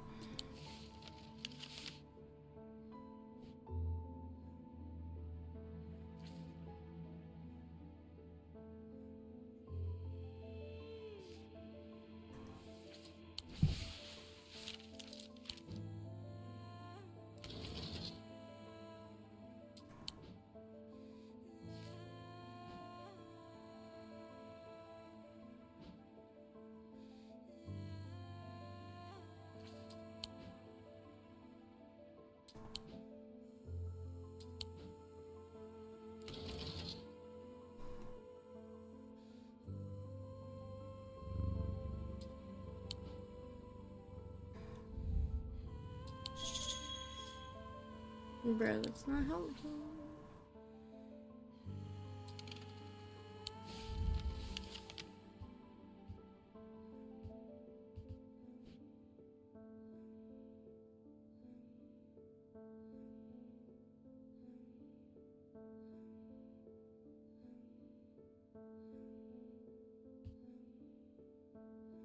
I don't see any tombstones of that shape.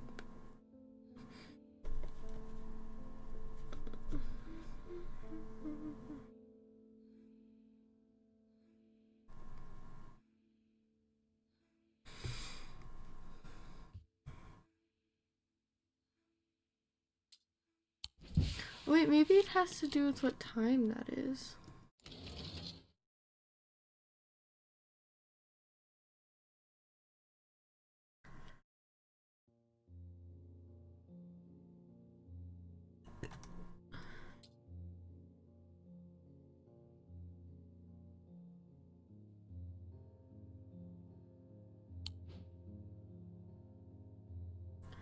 $9:15.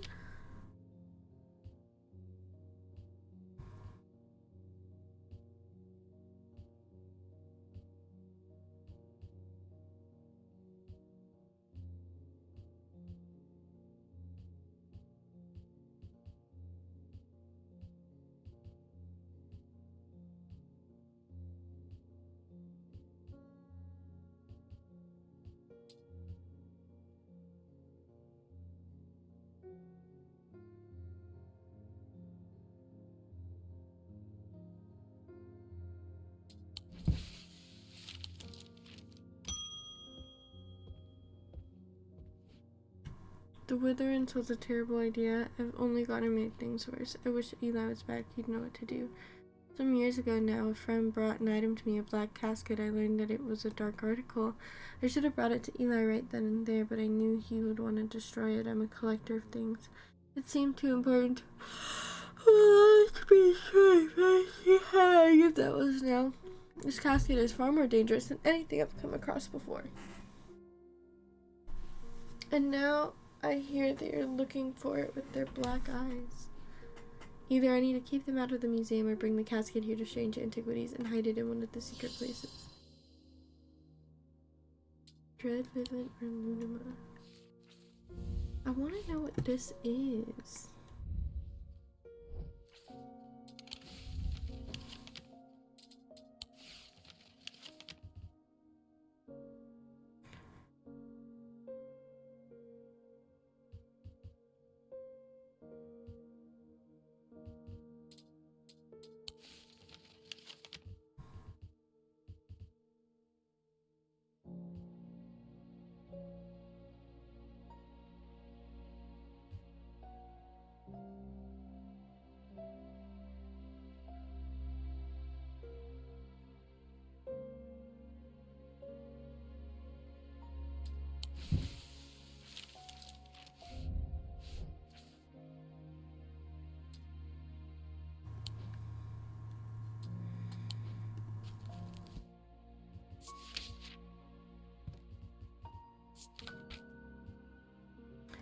only way to handle some of the more dangerous artifacts. It can siphon power away from oneself for a time.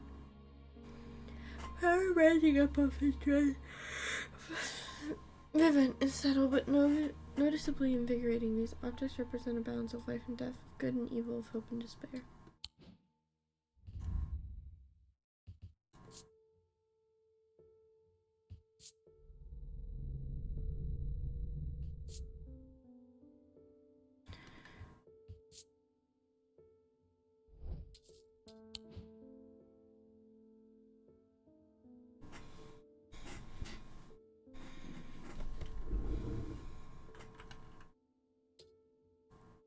I think it's that.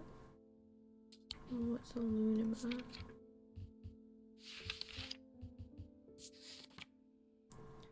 Also called a moon pool or heart of tranquility, harnesses the power of the elements to create an aura of unease. They can be used to keep people away from places they're not welcome. There's a superstition among thermaturgs that says that a Lunima should not be used when the moon is full. It's not known where this idea comes from.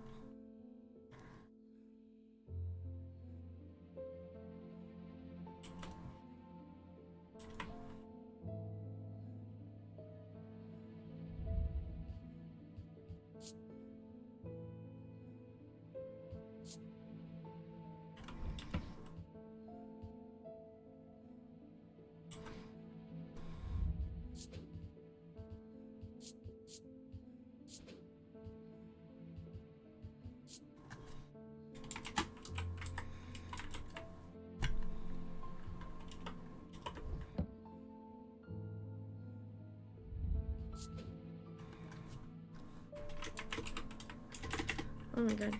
Lunima.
Okay, this is definitely a choice.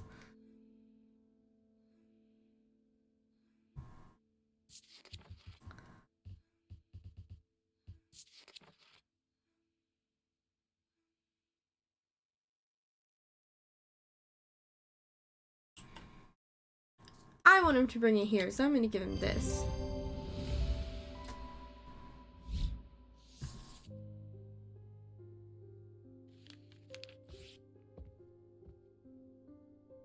Especially since this is the like icon for the strange antiquities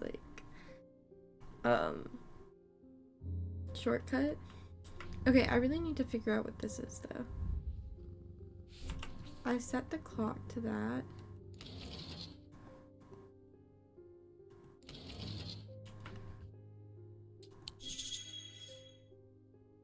No, I want to know what this goes to.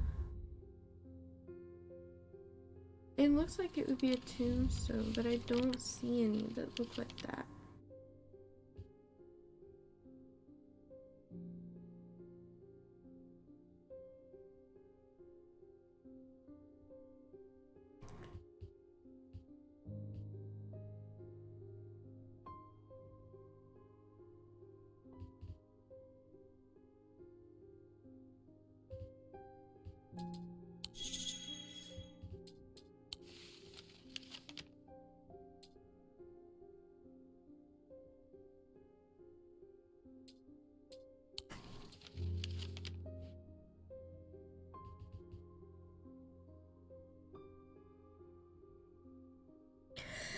Is there a cemetery? Oh.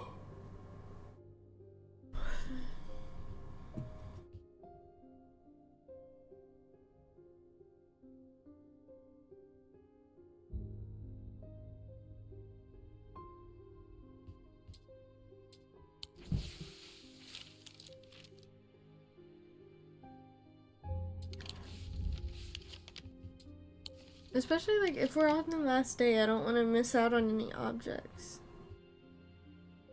Because it might be important.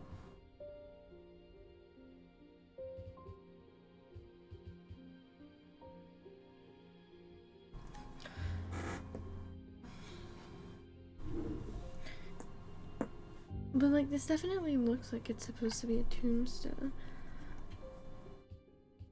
Hmm.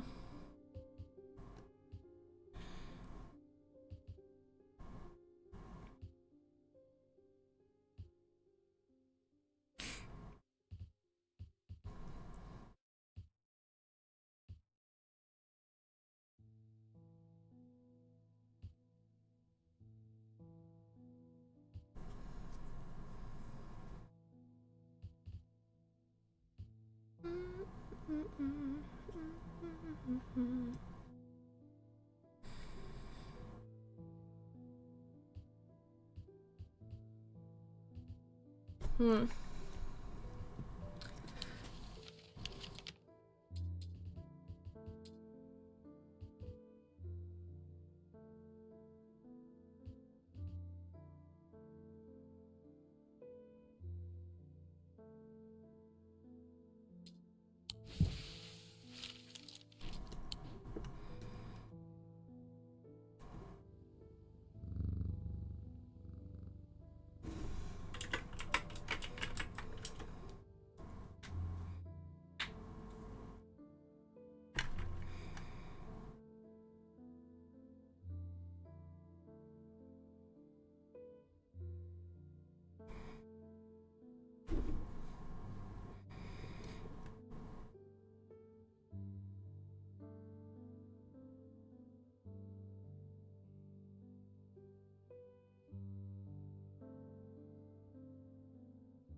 Hmm.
Ah.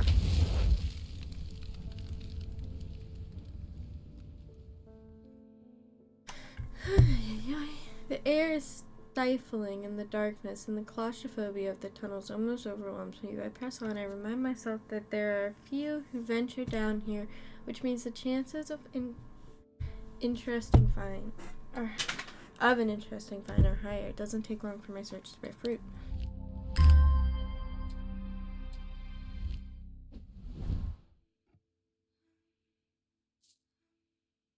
Okay. There is an uneasy quiet in town today. There aren't many people out and about. I'm heading straight home as soon as I'm done with my deliveries. I have recently come into possession of a number of texts on the subject of arcane artifacts. You are welcome to them if they are of any use to you. If I don't hear from you, then I will donate them to the library across the street.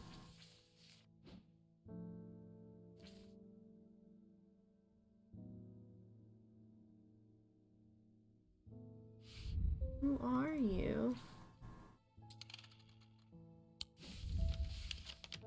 Wait, the library across the street. Woodsworth Library, 26.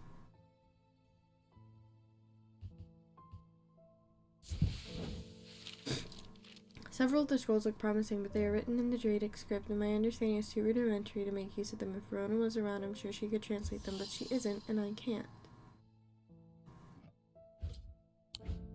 The effect of the Babelia makes my head spin, and I close my eyes tight for a moment as my mind catches up.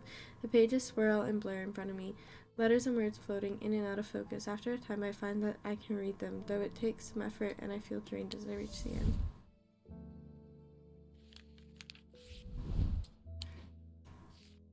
Cool. Okay, guys, we're doing good. With all that's been happening and under me, I picked the worst week possible to lose my Brehik charm. I hope you have one I can replace it with.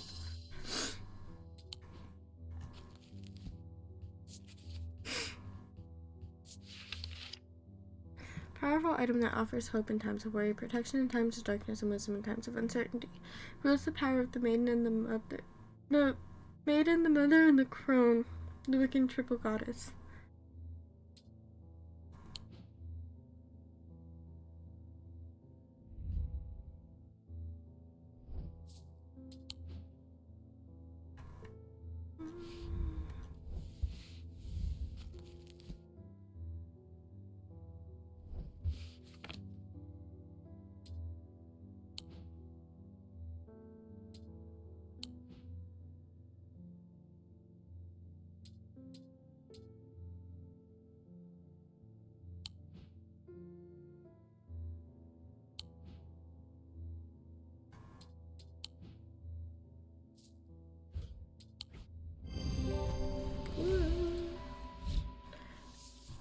Brehik charm.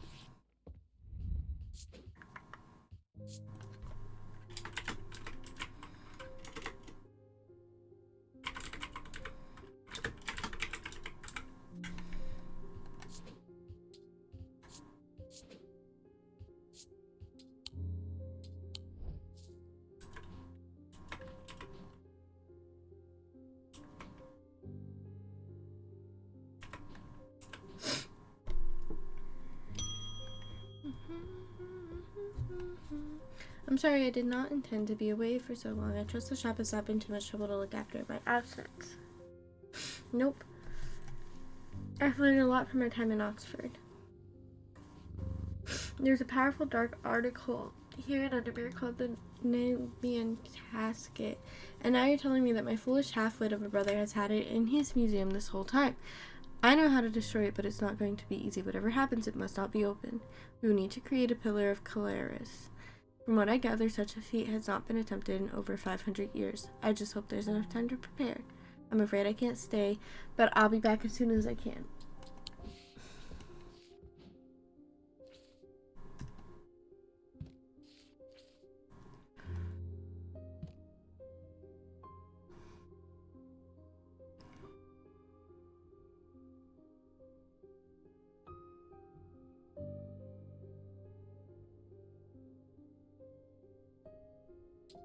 Okay, that's important. This is the one for the bad ending.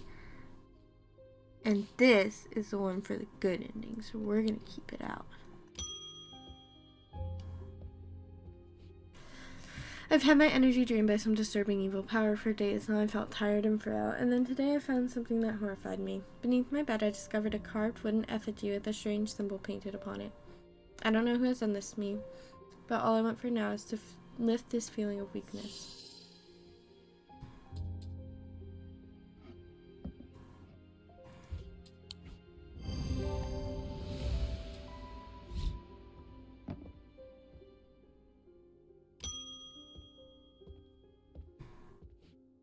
I would like a blood beck. The nameless ones are restless. I'm ready to hear their voices.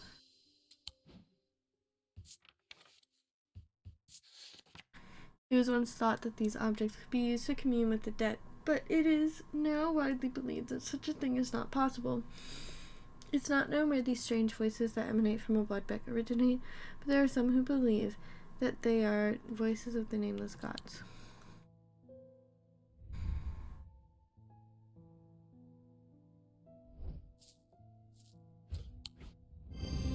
Yeah, that makes sense.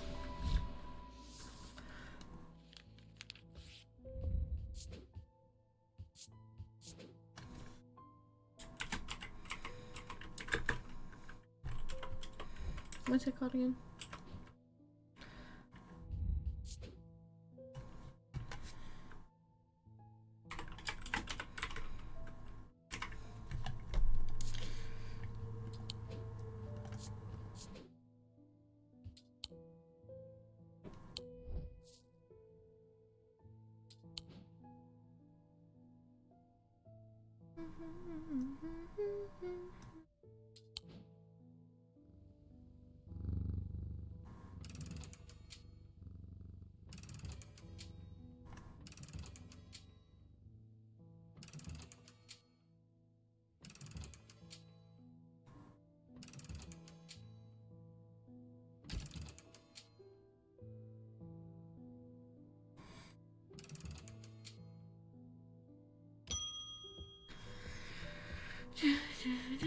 I went to move the casket, but it's gone. What do we do? I heard Eli's back in town, but he hasn't come to see me, and if he's not here, then I don't know where to find him. Oh God, what do we do?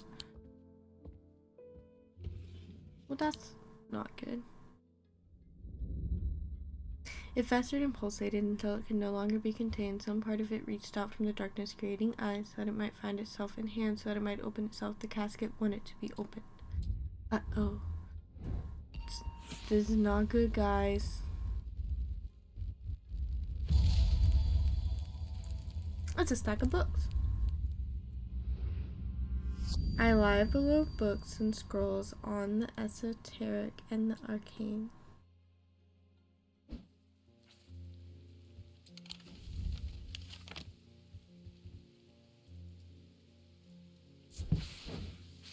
The Wordsworth Library is a quiet haven of books and knowledge. Its shelves well stocked and well kept, a place where time slows with every turn of a page. The librarian Simone sits at the desk, her eyes focused on her work as always. I found some old books that dig into the history of strange antiquities, she says without looking up. It's very old, you know. I'll be sure to visit if I uncover anything useful. Well, that was not it.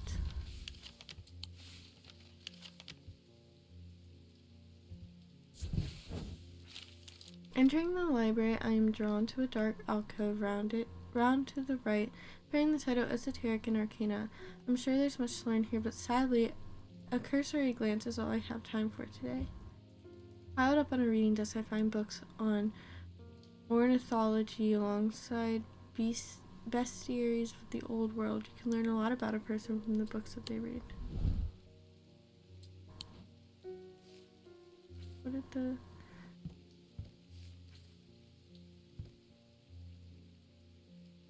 I label the books and scrolls on the esoteric and the arcane.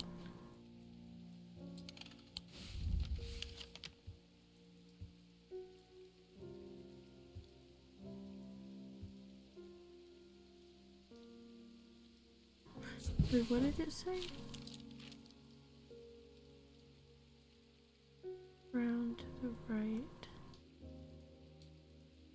There. Okay. So then...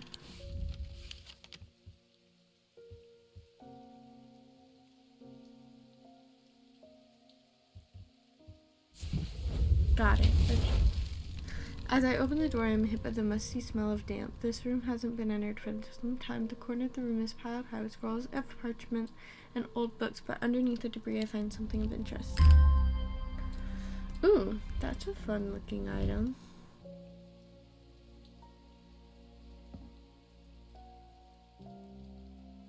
Okay.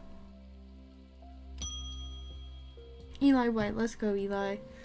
The museum was ransacked last night. I went looking for my brother, but he's nowhere to be found. The good news is they didn't find what they were looking for. I moved the casket myself and hid it here in one of Strange Antiquities vaults. It's safe now, but we can't leave it here for long. I have more to prepare, but I've left instructions on how to access the vault in the desk drawer. In the desk drawer.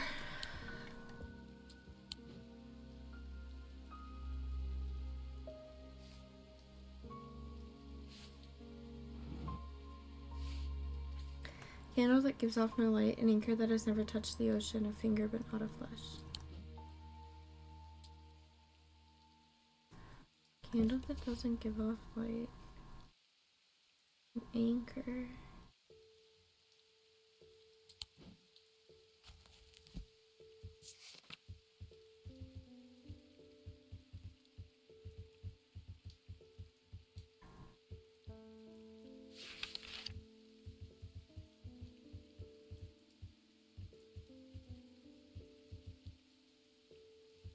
Shadow anchor.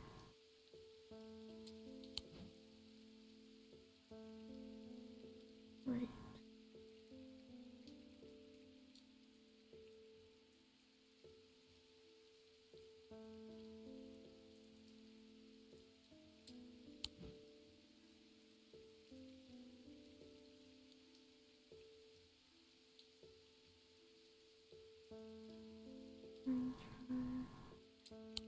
Where is the shadow anchor?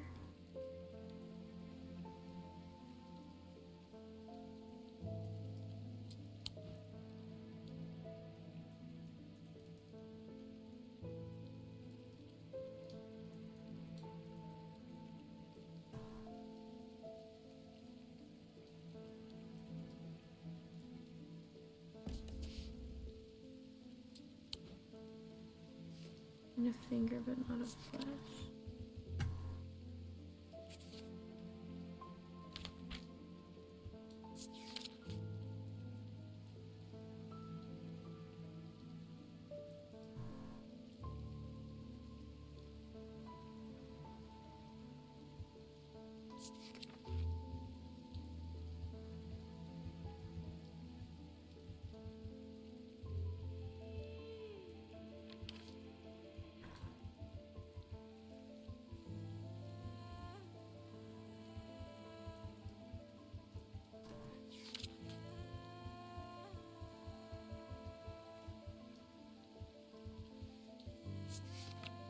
Would be the witch's finger.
big bad black casket.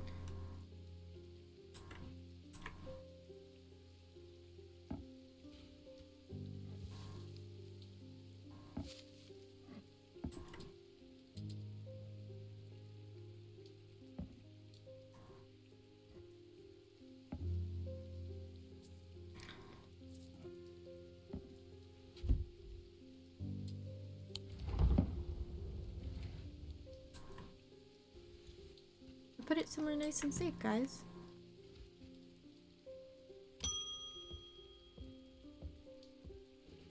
The lake has turned black. As omens go, I'd say that's probably quite a bad one. But the mail won't deliver itself. Ah, yes, thank you.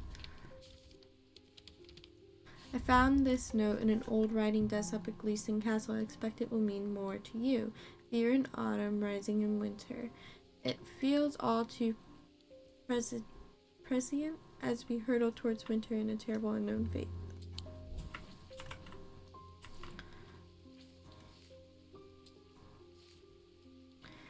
Fear in autumn.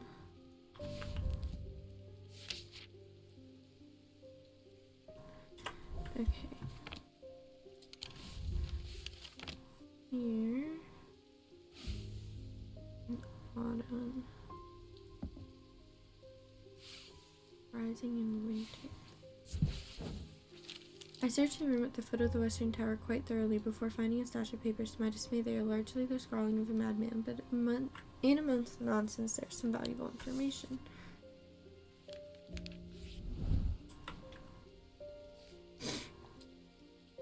Okay.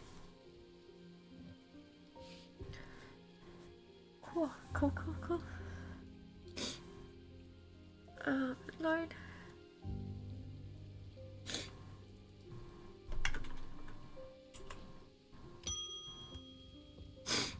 Ah, Eli's back. It's time to end this. Now, bring the casket to the pit. Oh my gosh, okay. I'm bringing the casket to the pit.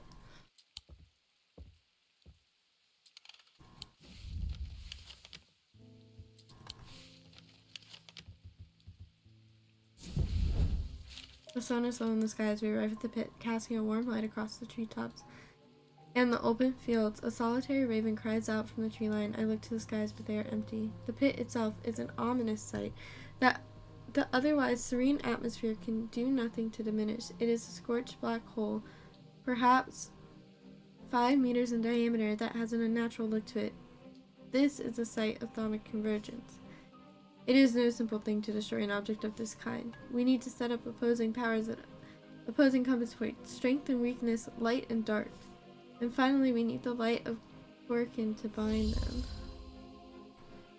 Okay. Does it matter which points?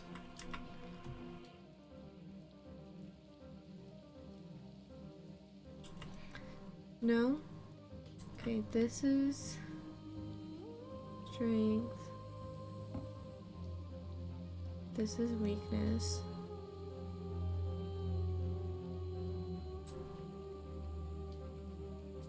This is light.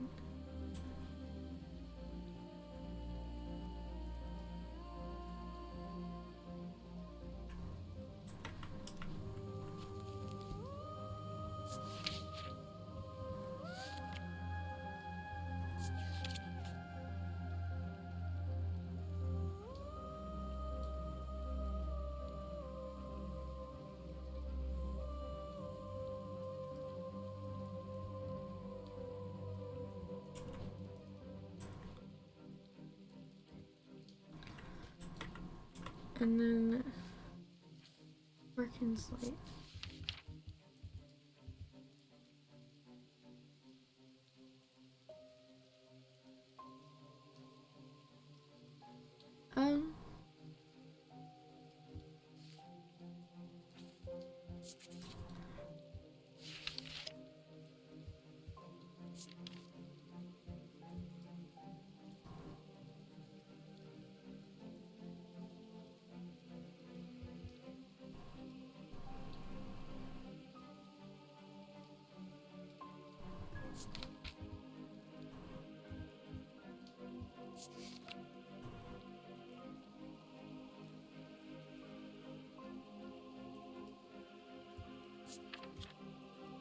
Okay.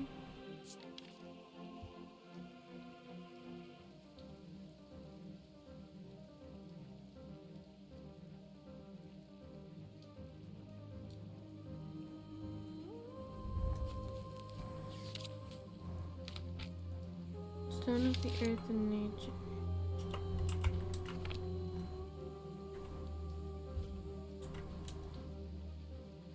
Yeah, okay, I'm going with it. I think two of these things might be wrong.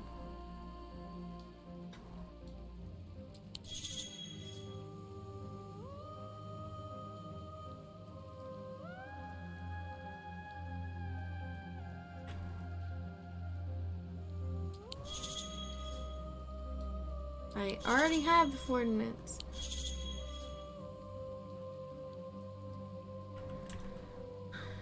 Okay, that creates light.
Tenebrand cloak.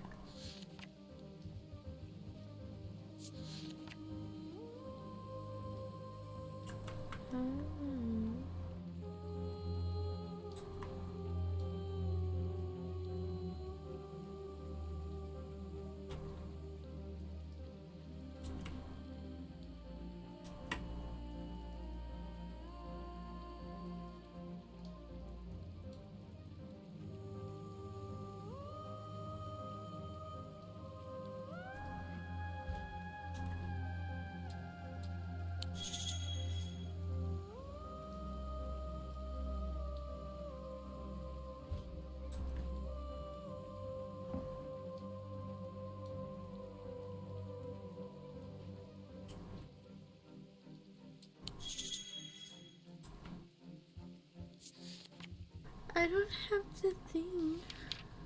Oh, I do have the thing. Oftentimes, no connection to the lead. These are considerable power that can turn darkness to light, fear to joy.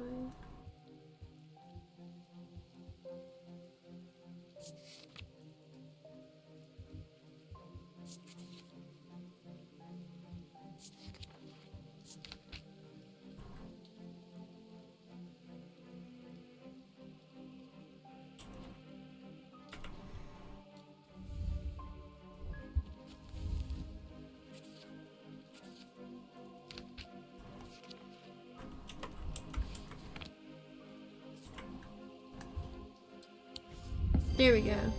Eli inspects my work. His face shows little emotion, but he seems satisfied. By now, the sun has finished setting, and only a hint of red afterglow remains in the darkening sky. The raven croaks his mournful cry once again, but this time there is a reply, and then another. I look up to see several dark shapes circling above.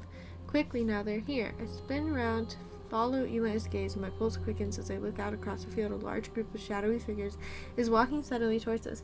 We can't see their faces at this distance in the low light, but I'd be willing to bet that every one of them has pools of midnight for eyes. In the sky above, the ravens continue to grow in number, and their calls and cries get louder and louder.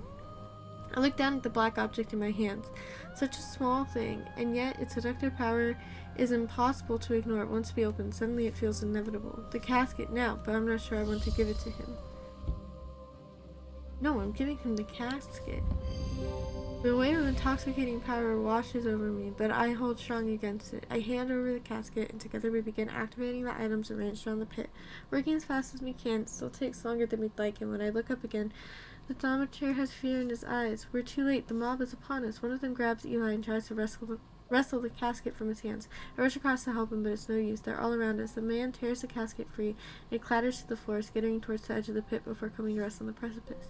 A gray-haired woman stoops to pick it up, and I'm surprised to find that I recognize her. It's Verona Green, the occult scholar.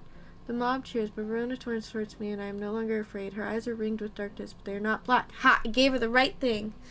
Back from the dead. She winks at me and throws the casket into the pit. At that same moment, Eli activates the light of Corkin. Time stands still, and there's a rush and a roar as a swirling vortex of blue-green light races up out of the pit. The casket is sent soaring up into the night sky, where it seems to hang for a moment, turning slowly in the air until, with a shrieking, splintering crash, it shatters into 1,000 pieces, and then there is nothing but smoke and the smell of ozone, and all is quiet. I made the right choice earlier with her. I almost made the wrong choice earlier with her, but I made the right choice. And therefore, she helped us out. It has been a few weeks since the casket was destroyed, but I am still riding high on the elation and relief from that night. Everything seemed to come together right when it needed to, and somehow we avoided a terrible catastrophe. Those who were under the casket spell were released almost immediately. They remembered nothing from their ordeal, but there seemed to be no lingering ill effects, and Dr. Robertson says they have made a full recovery. It's rare for Eli to express much emotion, but even he congratulated me on my strength and resolve in the face of such darkness. He too felt the allure of the casket and was worried that it would overwhelm me. He told me with a hint of pride that I would make a fine dominatrix. I don't know how to say that word. I haven't known how to say it the whole time. Ending 1. Catastrophe avoided. The casket has been destroyed and Undermere is safe again.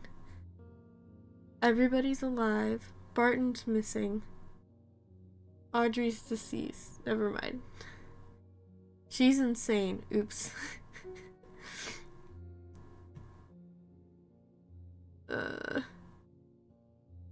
He's insane. Oh. Well, I guess I didn't completely do okay.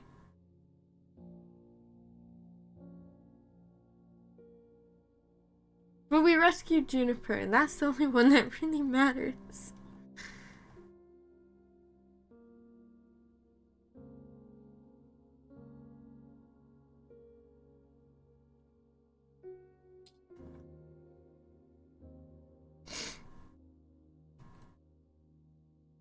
Okay, guys, we did it. Yay! Day 19 epilogue. Oh, yay. This should be fun.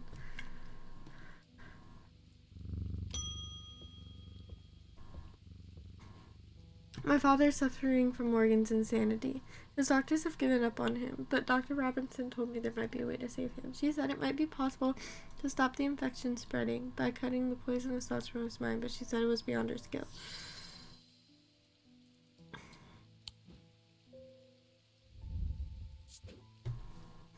This is the, what's it called? The Light of Corkin? Light of Corkin.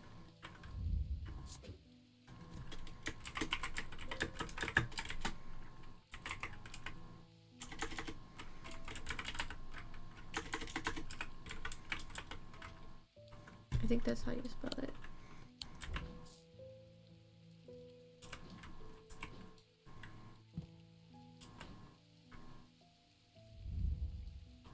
Oh, wait, what's the Gnostic symbol?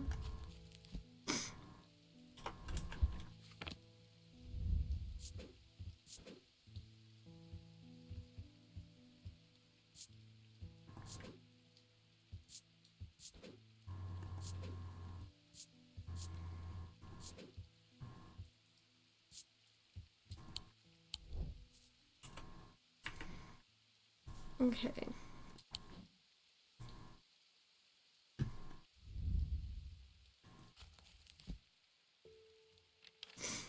Morgan's insanity, poison of the mind. Well,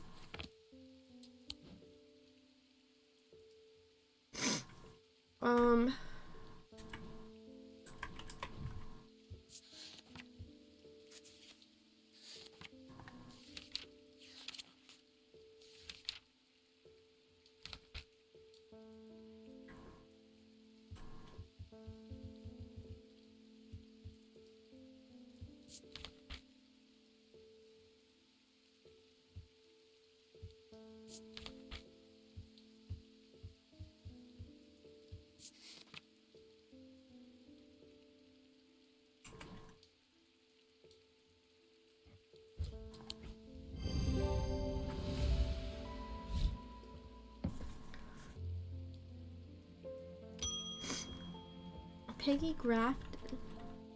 There's an old hermit living out past Wastwater who barely comes into town. He brings me lists now and then for odd things. This time he wants something that will pull water from there.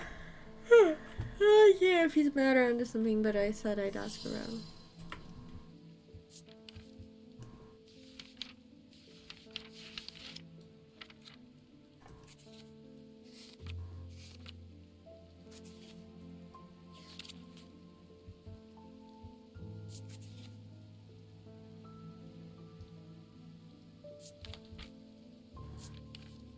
According to Whitlock, these are lighter than an Evocamp by half, not exactly the most useful in sight. They are carried by desert nomads who use them to conjure precious water from the cool night air.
My lungs are shot. My doctors have told me to settle my affairs, but I'm not ready to give up, not yet. I've heard a local story about the Witch of Undermere and her healing abilities. They say it's dangerous and painful, but sometimes it works.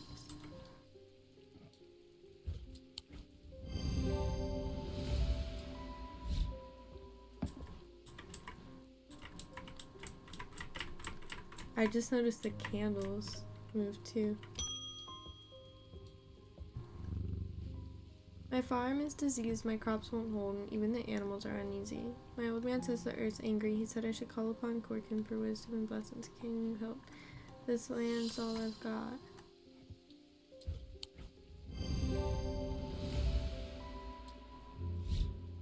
The Corkina. Corkina.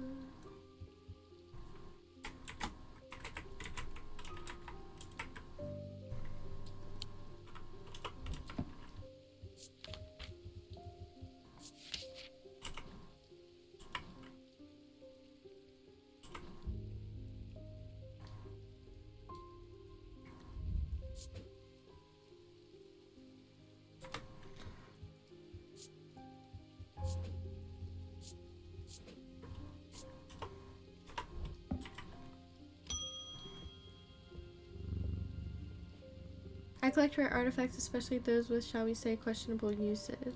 A weaving edge has always fascinated me. I don't plan on using it, heavens no. Blood magical traditions, I simply must have it.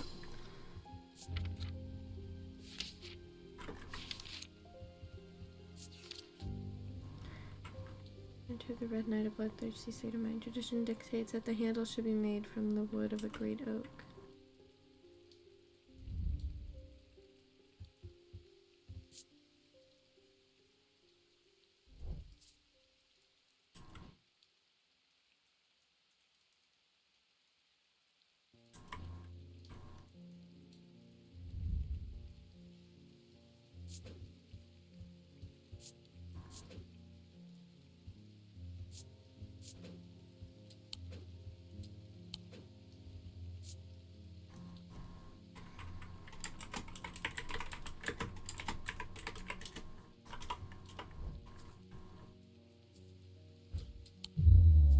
Oh no, not that.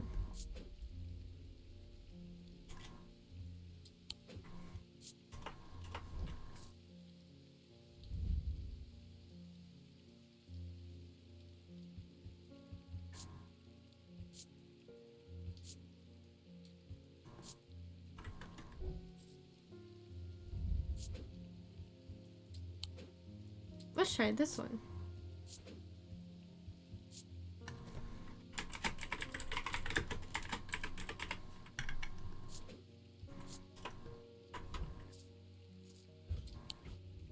There we go.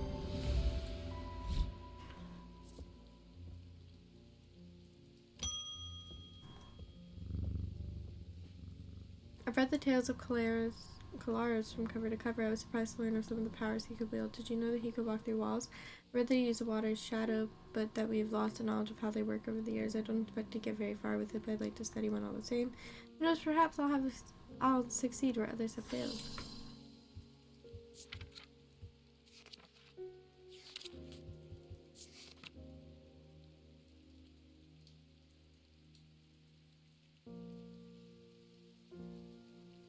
Alright, feet.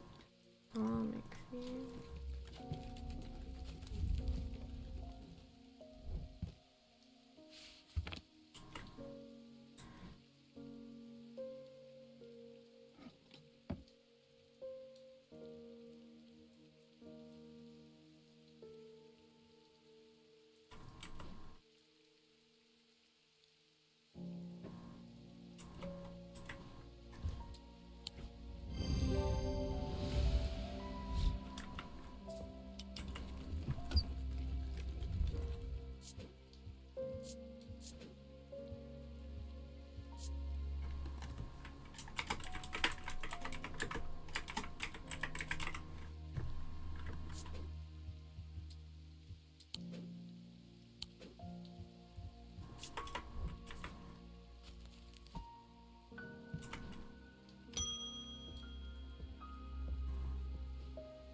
I've been studying old text references to things hidden beneath the surface of our world. They mentioned the use of a spirit eye to see beyond the black veil.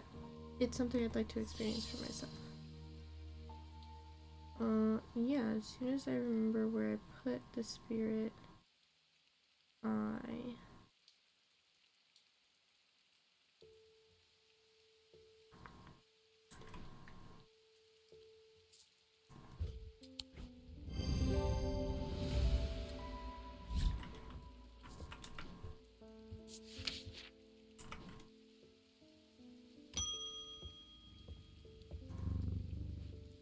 My grandmother followed the old ways. She kept a Druidic altar in the cellar. She believed in asking for nature's blessing before a harvest. I found a note about a ritual meant to bring abundance, but it needs an Argyle. This seems like the place to find one. A vessel of the earth.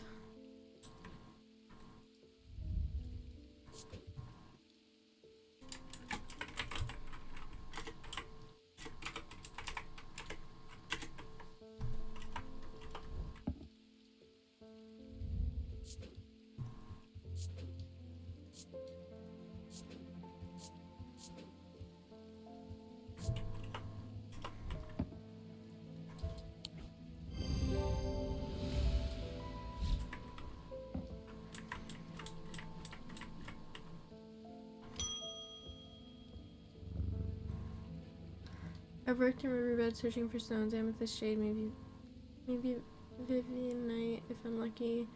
Hard to spot them in the muck, but I heard about these remnants that let you feel glimmer through the dirt. Worth a shot.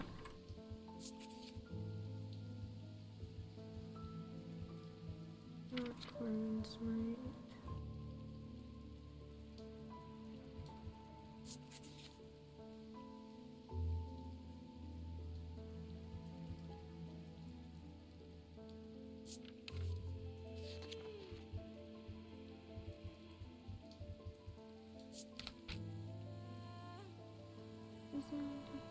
Superstition.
I don't know. Aries remnant. Oh.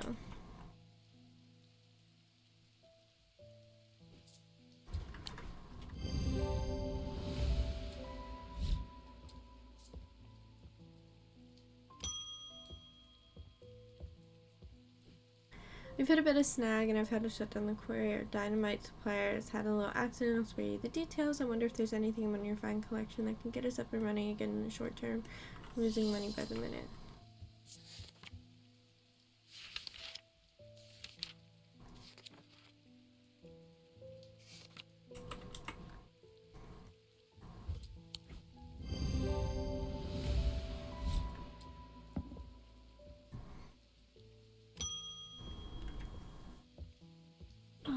My thesis is on the psychology of fear, but books can only take me so far. I need to feel it properly. I'm sure you have something.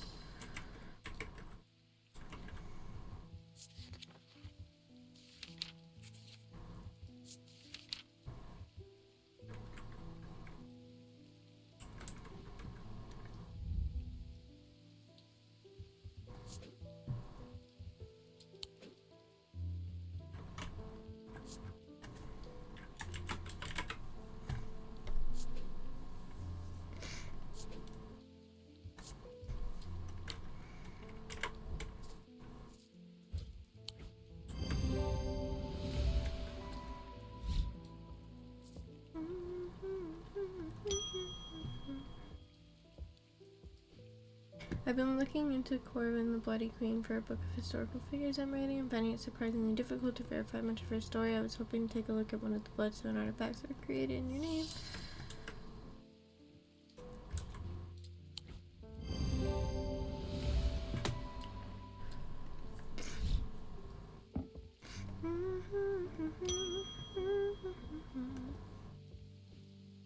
I'm not trying to hurt anyone, just shift their thinking a little. Sometimes all it takes is a suggestion in the right state of mind. Do you have anything suitable?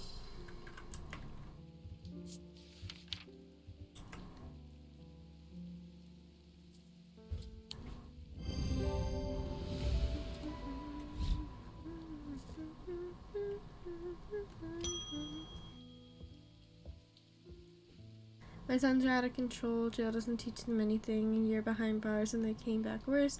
I want them to feel the wrong they've done. Real penance so they might change their ways. Are you okay?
Okay, that's the thing. I know I have a binding seed.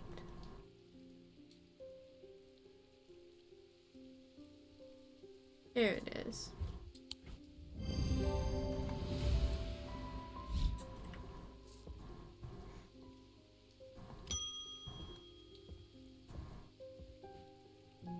There's a lawman snooping around the blacksmith's guild. Can't have him poking into parts of the business they're not supposed to. If you catch my drift, I need a way to keep him out.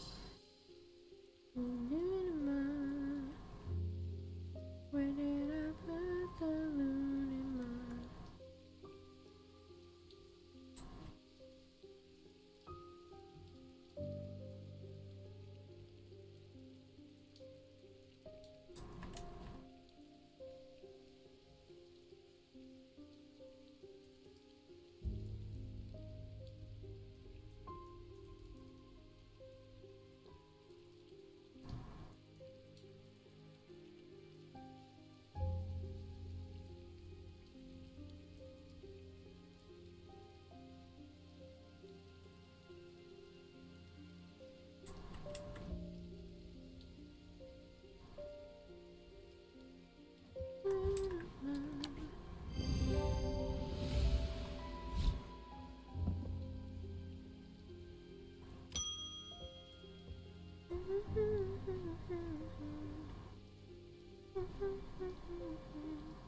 I can't bear the pain any longer. I would rather have no memory of her than suffer like this. Don't try to talk me out of it. I've already made up my mind.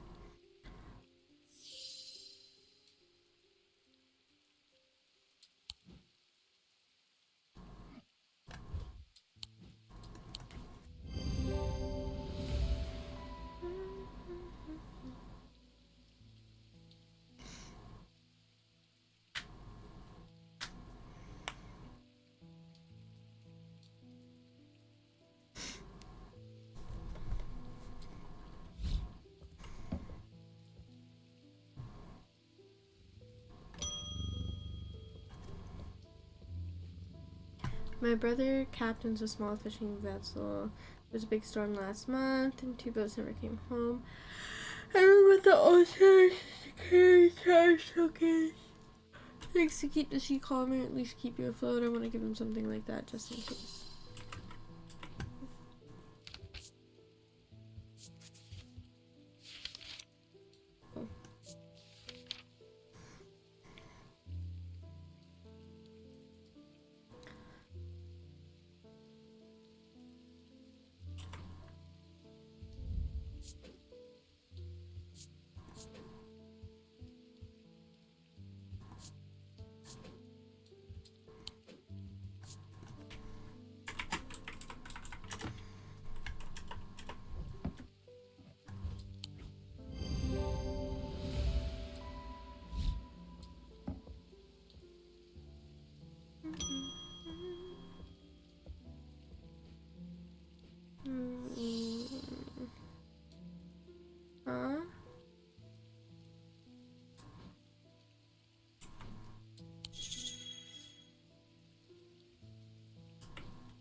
Finally, I thought I'd be silent forever. I've been studying the eye and trying to give voices to the marking on the stone. 16 I can speak. It's been a dreadful few weeks.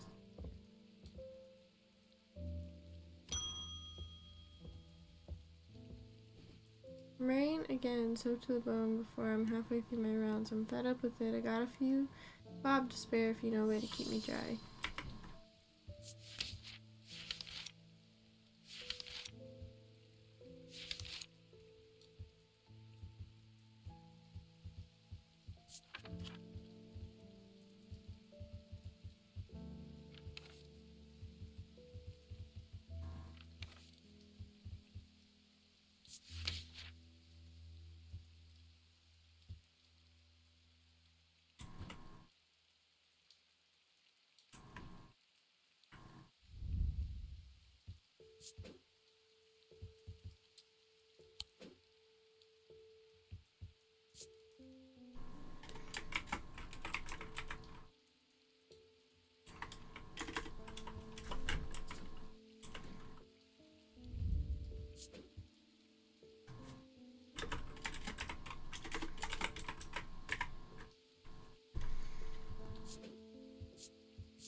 Yay, we've identified all the items.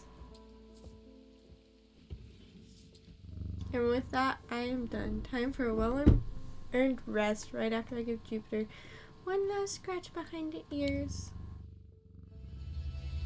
We did it, guys. We did everything. There's like 9 different endings to this game, so I'm sure at some point I'll play it again. I still haven't gotten all the endings from the first game. So, yeah. Anyways, I guess I'm gonna call it for the day. Honestly, I probably am gonna keep the discounts going. I don't know, guys. I really need the money. Not that anybody's here right now, but anyways, let's go raid Sea Dog, I guess, if Sea Dog's still streaming. Sea Dog is not still streaming. People are not still streaming. Okay, then I'm just gonna call it. I hope you guys have a good time of day. Thank you for hanging out, and I'll see you next time. Bye!